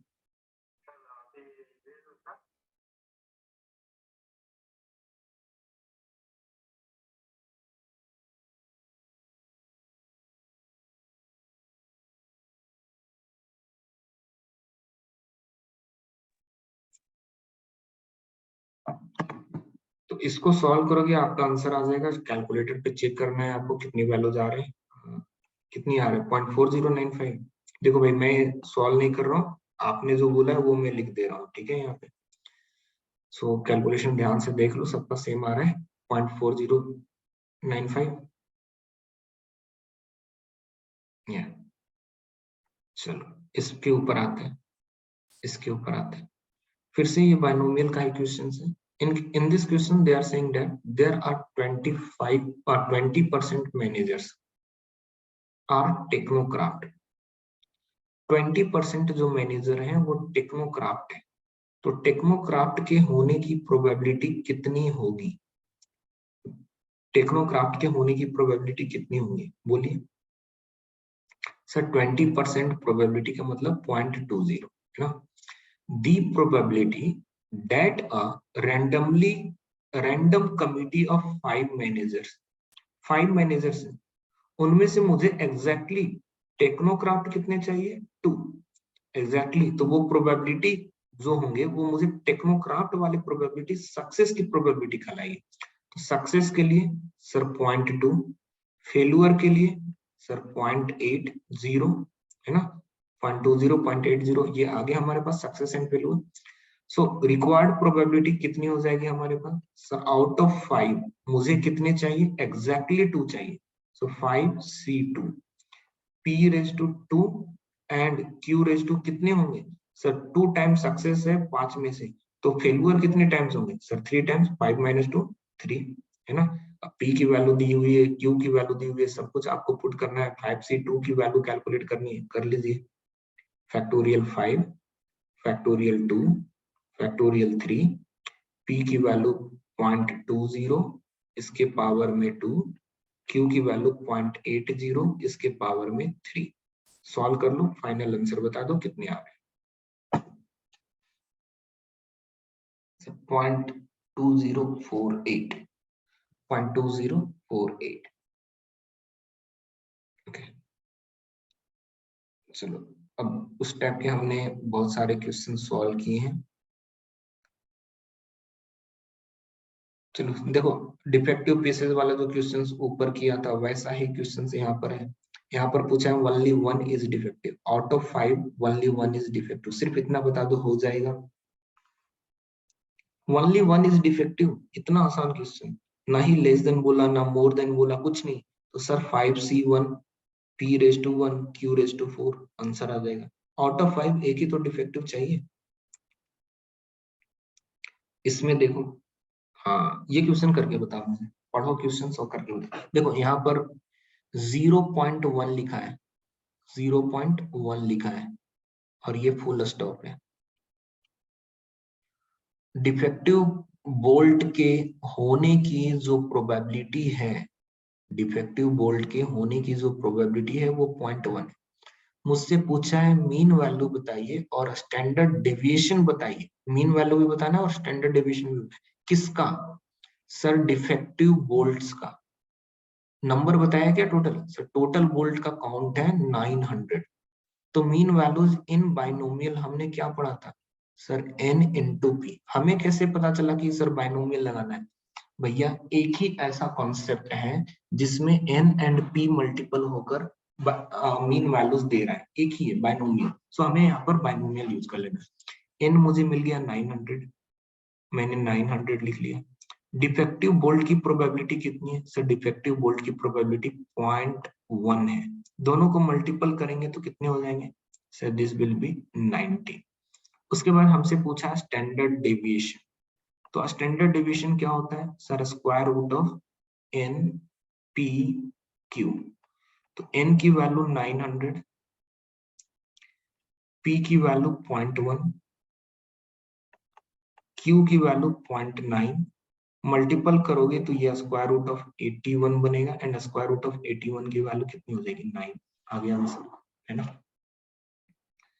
सब फालतू वाले क्वेश्चन। अब देखो ये है हमारा इंपॉर्टेंट टॉपिक, क्योंकि इसको सेपरेट कोई बाइनोमियल में पढ़ाता नहीं है, ठीक है। तो इसको हो गया हमारा important. Probability of rth success at nth trial. ध्यान से समझना पूरी चीज को, इस कॉन्सेप्ट को मैं आराम से समझाऊंगा, पहले उसको समझ लेना। किसी भी एक्सपेरिमेंट को बार बार रिपीट किया जा रहा है, बार बार रिपीट किया जा रहा है। ये फर्स्ट टाइम ट्रायल है, ये सेकेंड टाइम ट्रायल है, ये थर्ड टाइम ट्रायल है, ये फोर्थ टाइम ट्रायल है। ऐसे ही करते करते मैं nth ट्रायल पे पहुंचा। जब मैं nth ट्रायल पे पहुंच रहा हूं तो मुझे यहाँ पे rth सक्सेस चाहिए। नंबर ऑफ r सक्सेस नहीं, rth सक्सेस चाहिए। ओके, मैं थोड़ा सा और एक्सटेंड करके लिख देता हूँ ताकि एक्सप्लेन कर पाऊँ। मैंने बोला ये n-1th टाइम का ट्रायल है और ये nth टाइम का ट्रायल। जब मैं nth टाइम एक्सपेरिमेंट कर रहा हूँ, nth टाइम एक्सपेरिमेंट कर रहा हूँ, तो उस टाइम पे मुझे rth सक्सेस चाहिए। यहाँ पर जो सक्सेस मुझे मिल रहा है that is the rth success. यहाँ पे rth सक्सेस, तो सक्सेस के लिए मैं p प्रोबेबिलिटी यूज करता हूँ, मैंने p लिखा। अगर यहाँ पे rth सक्सेस है तो यहाँ पर out of n-1 event, out of n-1 experiment, यहाँ पर टोटल कितने सक्सेस हुए होंगे जिससे कि यहाँ पर rth सक्सेस होगा? सोच समझ कर बता दो। अगर nth ट्रायल में मुझे rth सक्सेस मिल रहा है तो मुझे यहाँ पर कितने सक्सेस चाहिए होंगे? सर यहाँ पे मुझे r-1 सक्सेस चाहिए होंगे, यहाँ पे मुझे r-1 सक्सेस चाहिए होंगे। अब देखो थोड़ा समझने की कोशिश करना कि probability of exactly r success in n trial क्या होता है। सर n ट्रायल में अगर मुझे r सक्सेस चाहिए तो NCR P raise to R Q raise to n minus R ऐसा लिखते हैं ना, जब मुझे एग्जैक्टली R सक्सेस चाहिए n ट्रायल्स में। अब यहाँ पर जो सिनारियो जनरेट हो रहा है वो सिनारियो कुछ ऐसा जनरेट हो रहा है कि ट्रायल का काउंट n-1, ट्रायल का काउंट n-1, उसमें से मुझे सक्सेस चाहिए r-1 में, तो मैंने r-1 लिख लिया। p रेज टू कितने सक्सेस हुए सर, r-1 सक्सेस हुए, तो p raise to r-1 into q raise to sir this minus this, क्यों सर ये सक्सेस का काउंट है और ये total count, this minus this करूंगा तो फेलियर का काउंट मिल जाएगा।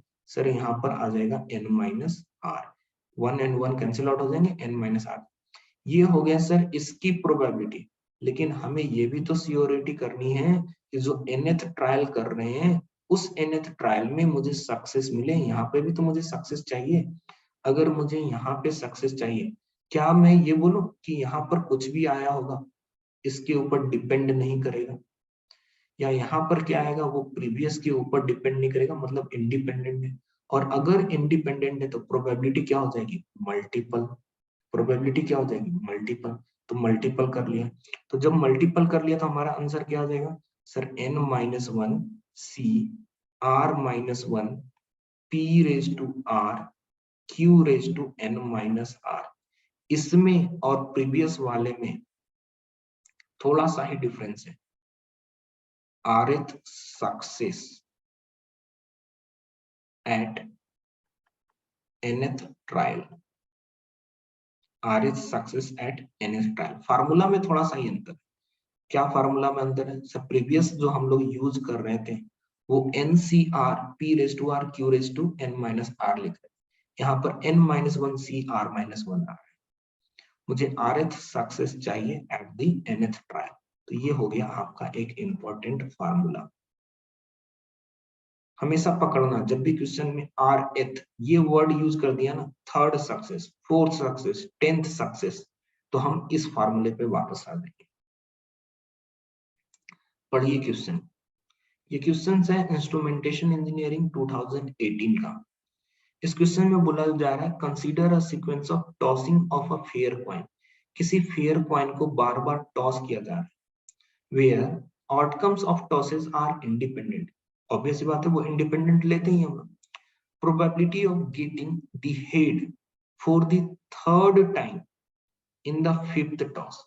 जब हम फिफ्थ टॉस कर रहे हैं, जब हम फिफ्थ टॉस कर रहे हैं तो उस समय मुझे कितनी सक्सेस चाहिए, कौन सा सक्सेस चाहिए, थर्ड वाला सक्सेस चाहिए, थर्ड सक्सेस है ना, third success in fifth toss, fifth toss. तो अब क्लियर हो गया कि ये जो सेकंड वाला जो फॉर्मूला दिया था ये उसका वाला क्वेश्चन है। आगे है ना, थर्ड टाइम सक्सेस चाहिए, थ्री सक्सेस नहीं चाहिए, थर्ड टाइम सक्सेस चाहिए इन फिफ्थ टॉस, प्रीवियस वाला फॉर्मूला। तो उसमें हम लोग क्या लिखते हैं sir, n-1 C r-1 p raise to r q raise to n minus r, ऐसे ही तो लिखते हैं। n की वैल्यू कितनी सर, n की वैल्यू 5, 5 माइनस 1 4, c कितने सक्सेस चाहिए, थर्ड, थर्ड में 1 so 4c2, p sir fair coin को हेड आने की probability 1/2, so 1/2 raise to r 3, q failure की प्रोबेबिलिटी मतलब टेल आने की probability, n minus r 5 minus 3 2, है ना। गलती कहाँ पर होती है, हम यहाँ पे 2 लिखते हैं, बाइनोमियल में हैबिट होती है यहाँ पर सेम लिख देनी, ये गलती करते हैं स्टूडेंट। हमेशा इस चीज को ध्यान से फिलअप करना, r यहाँ से उठाओ, ये रहा r और ये रहा n, है ना, तो यहाँ से उठाओ और वैल्यूज लिख लो, 4 factorial 2 factorial 2 factorial and 1/2 raise to 5 बन जाएगा। 2 रेज टू 5 इज 32, ये है न्यूमरेटर में 3 टाइम्स 2 तो 3 टाइम्स 4, क्योंकि 2 तक कैंसिल हो जाएगा तो 3 4 बच रहे हैं और नीचे डिनोमिनेटर में 2 बच रहे हैं, इनटू 1/32, सो 4 8 जा 32, so final answer is 3/16, B is the correct answer। okay, same concept use करना है मेरे भाई, अब आपको इसका आंसर देना है। चलो इसी 2016 का क्वेश्चन है, आराम से खुद से सॉल्व करके मुझे बताओ फाइनल आंसर आपका क्या आ रहा है। Probability of getting a head in a single toss of a biased coin, देखो फेयर नहीं है, हेड आने की जो प्रोबेबिलिटी है वो 0.3 दिया हुआ है। Coin is tossed repeatedly till a head is obtained, मुझे तब तक टॉस करते जाना है जब तक कि फर्स्ट टाइम हेड ना आए। If the tosses are independent, then the probability of getting head for the first time in the fifth toss, fifth toss में फर्स्ट टाइम हेड आने की प्रोबेबिलिटी कितनी होगी? ये है n और ये है r। हम लोग जो फार्मूला यूज करने वाले हैं वो first success in nth trial, it means fifth trial,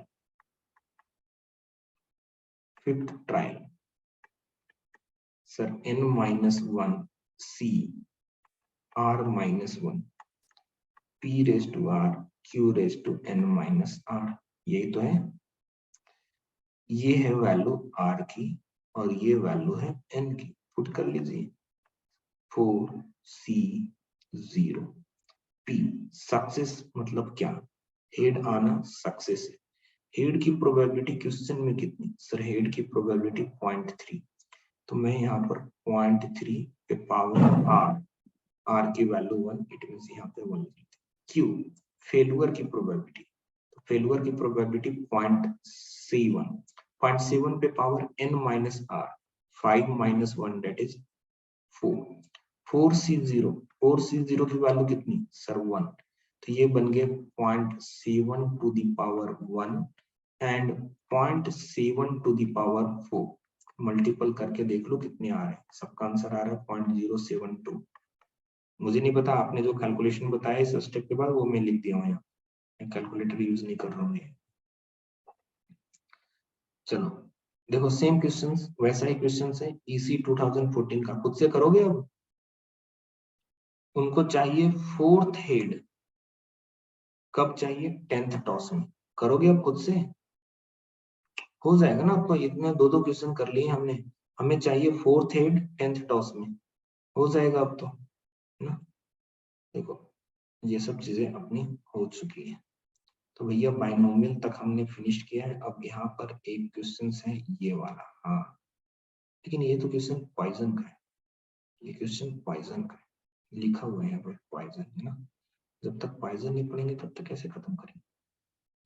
so next class में हम लोग स्टार्ट करने वाले हैं पॉइजन डिस्ट्रीब्यूशन। आज नहीं स्टार्ट करेंगे हम लोग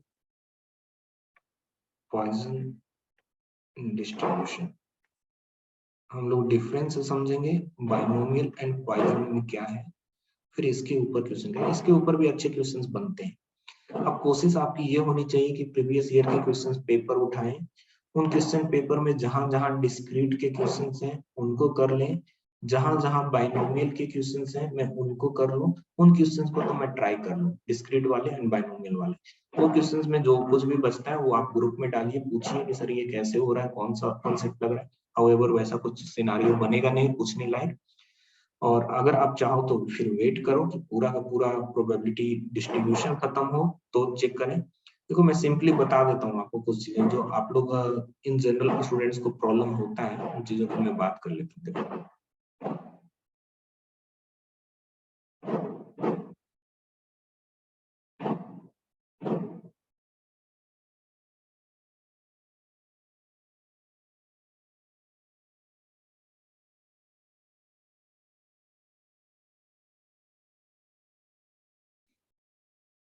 पूछते हो ना ऐसा वाला क्वेश्चन इंटीग्रेशन में, सर ये इंटीग्रेशन कैसे सॉल्व होता है, ऐसे मन में आते हैं ना कि ये इंटीग्रल कैसे सॉल्व होता है ना। और इसको बुक्स में कैसे सॉल्व किया है? सर बुक्स में सॉल्व किया है गामा इंटीग्रेशन। कहीं पे भी कोई बताता है, किसे बताता है? गामा इंटीग्रेशन को यूज करने के लिए बताता है। भैया ये गामा इंटीग्रेशन सिलेबस में ही नहीं है कहीं पे गेट के, कहाँ से पूछेगा? वो तो जबरदस्ती पढ़ा दिया जाता है स्टूडेंट को कि गामा भी पढ़ लो, गामा भी पढ़ लो, कहीं पे गामा इंटीग्रेशन सिलेबस में नहीं है। ये एक्चुअली एक क्वेश्चन है नॉर्मल प्रोबेबिलिटी डिस्ट्रीब्यूशन का, नॉर्मल प्रोबेबिलिटी डिस्ट्रीब्यूशन फंक्शन का क्वेश्चन। मैं सिखाऊंगा कि इसका आंसर कम टाइम में कैसे लेकर आते, अपने को उतना कवर ही नहीं करना है, ठीक है। देखो ये सब नॉर्मल के, तो मिलते हैं फिर हम लोग नेक्स्ट क्लास में।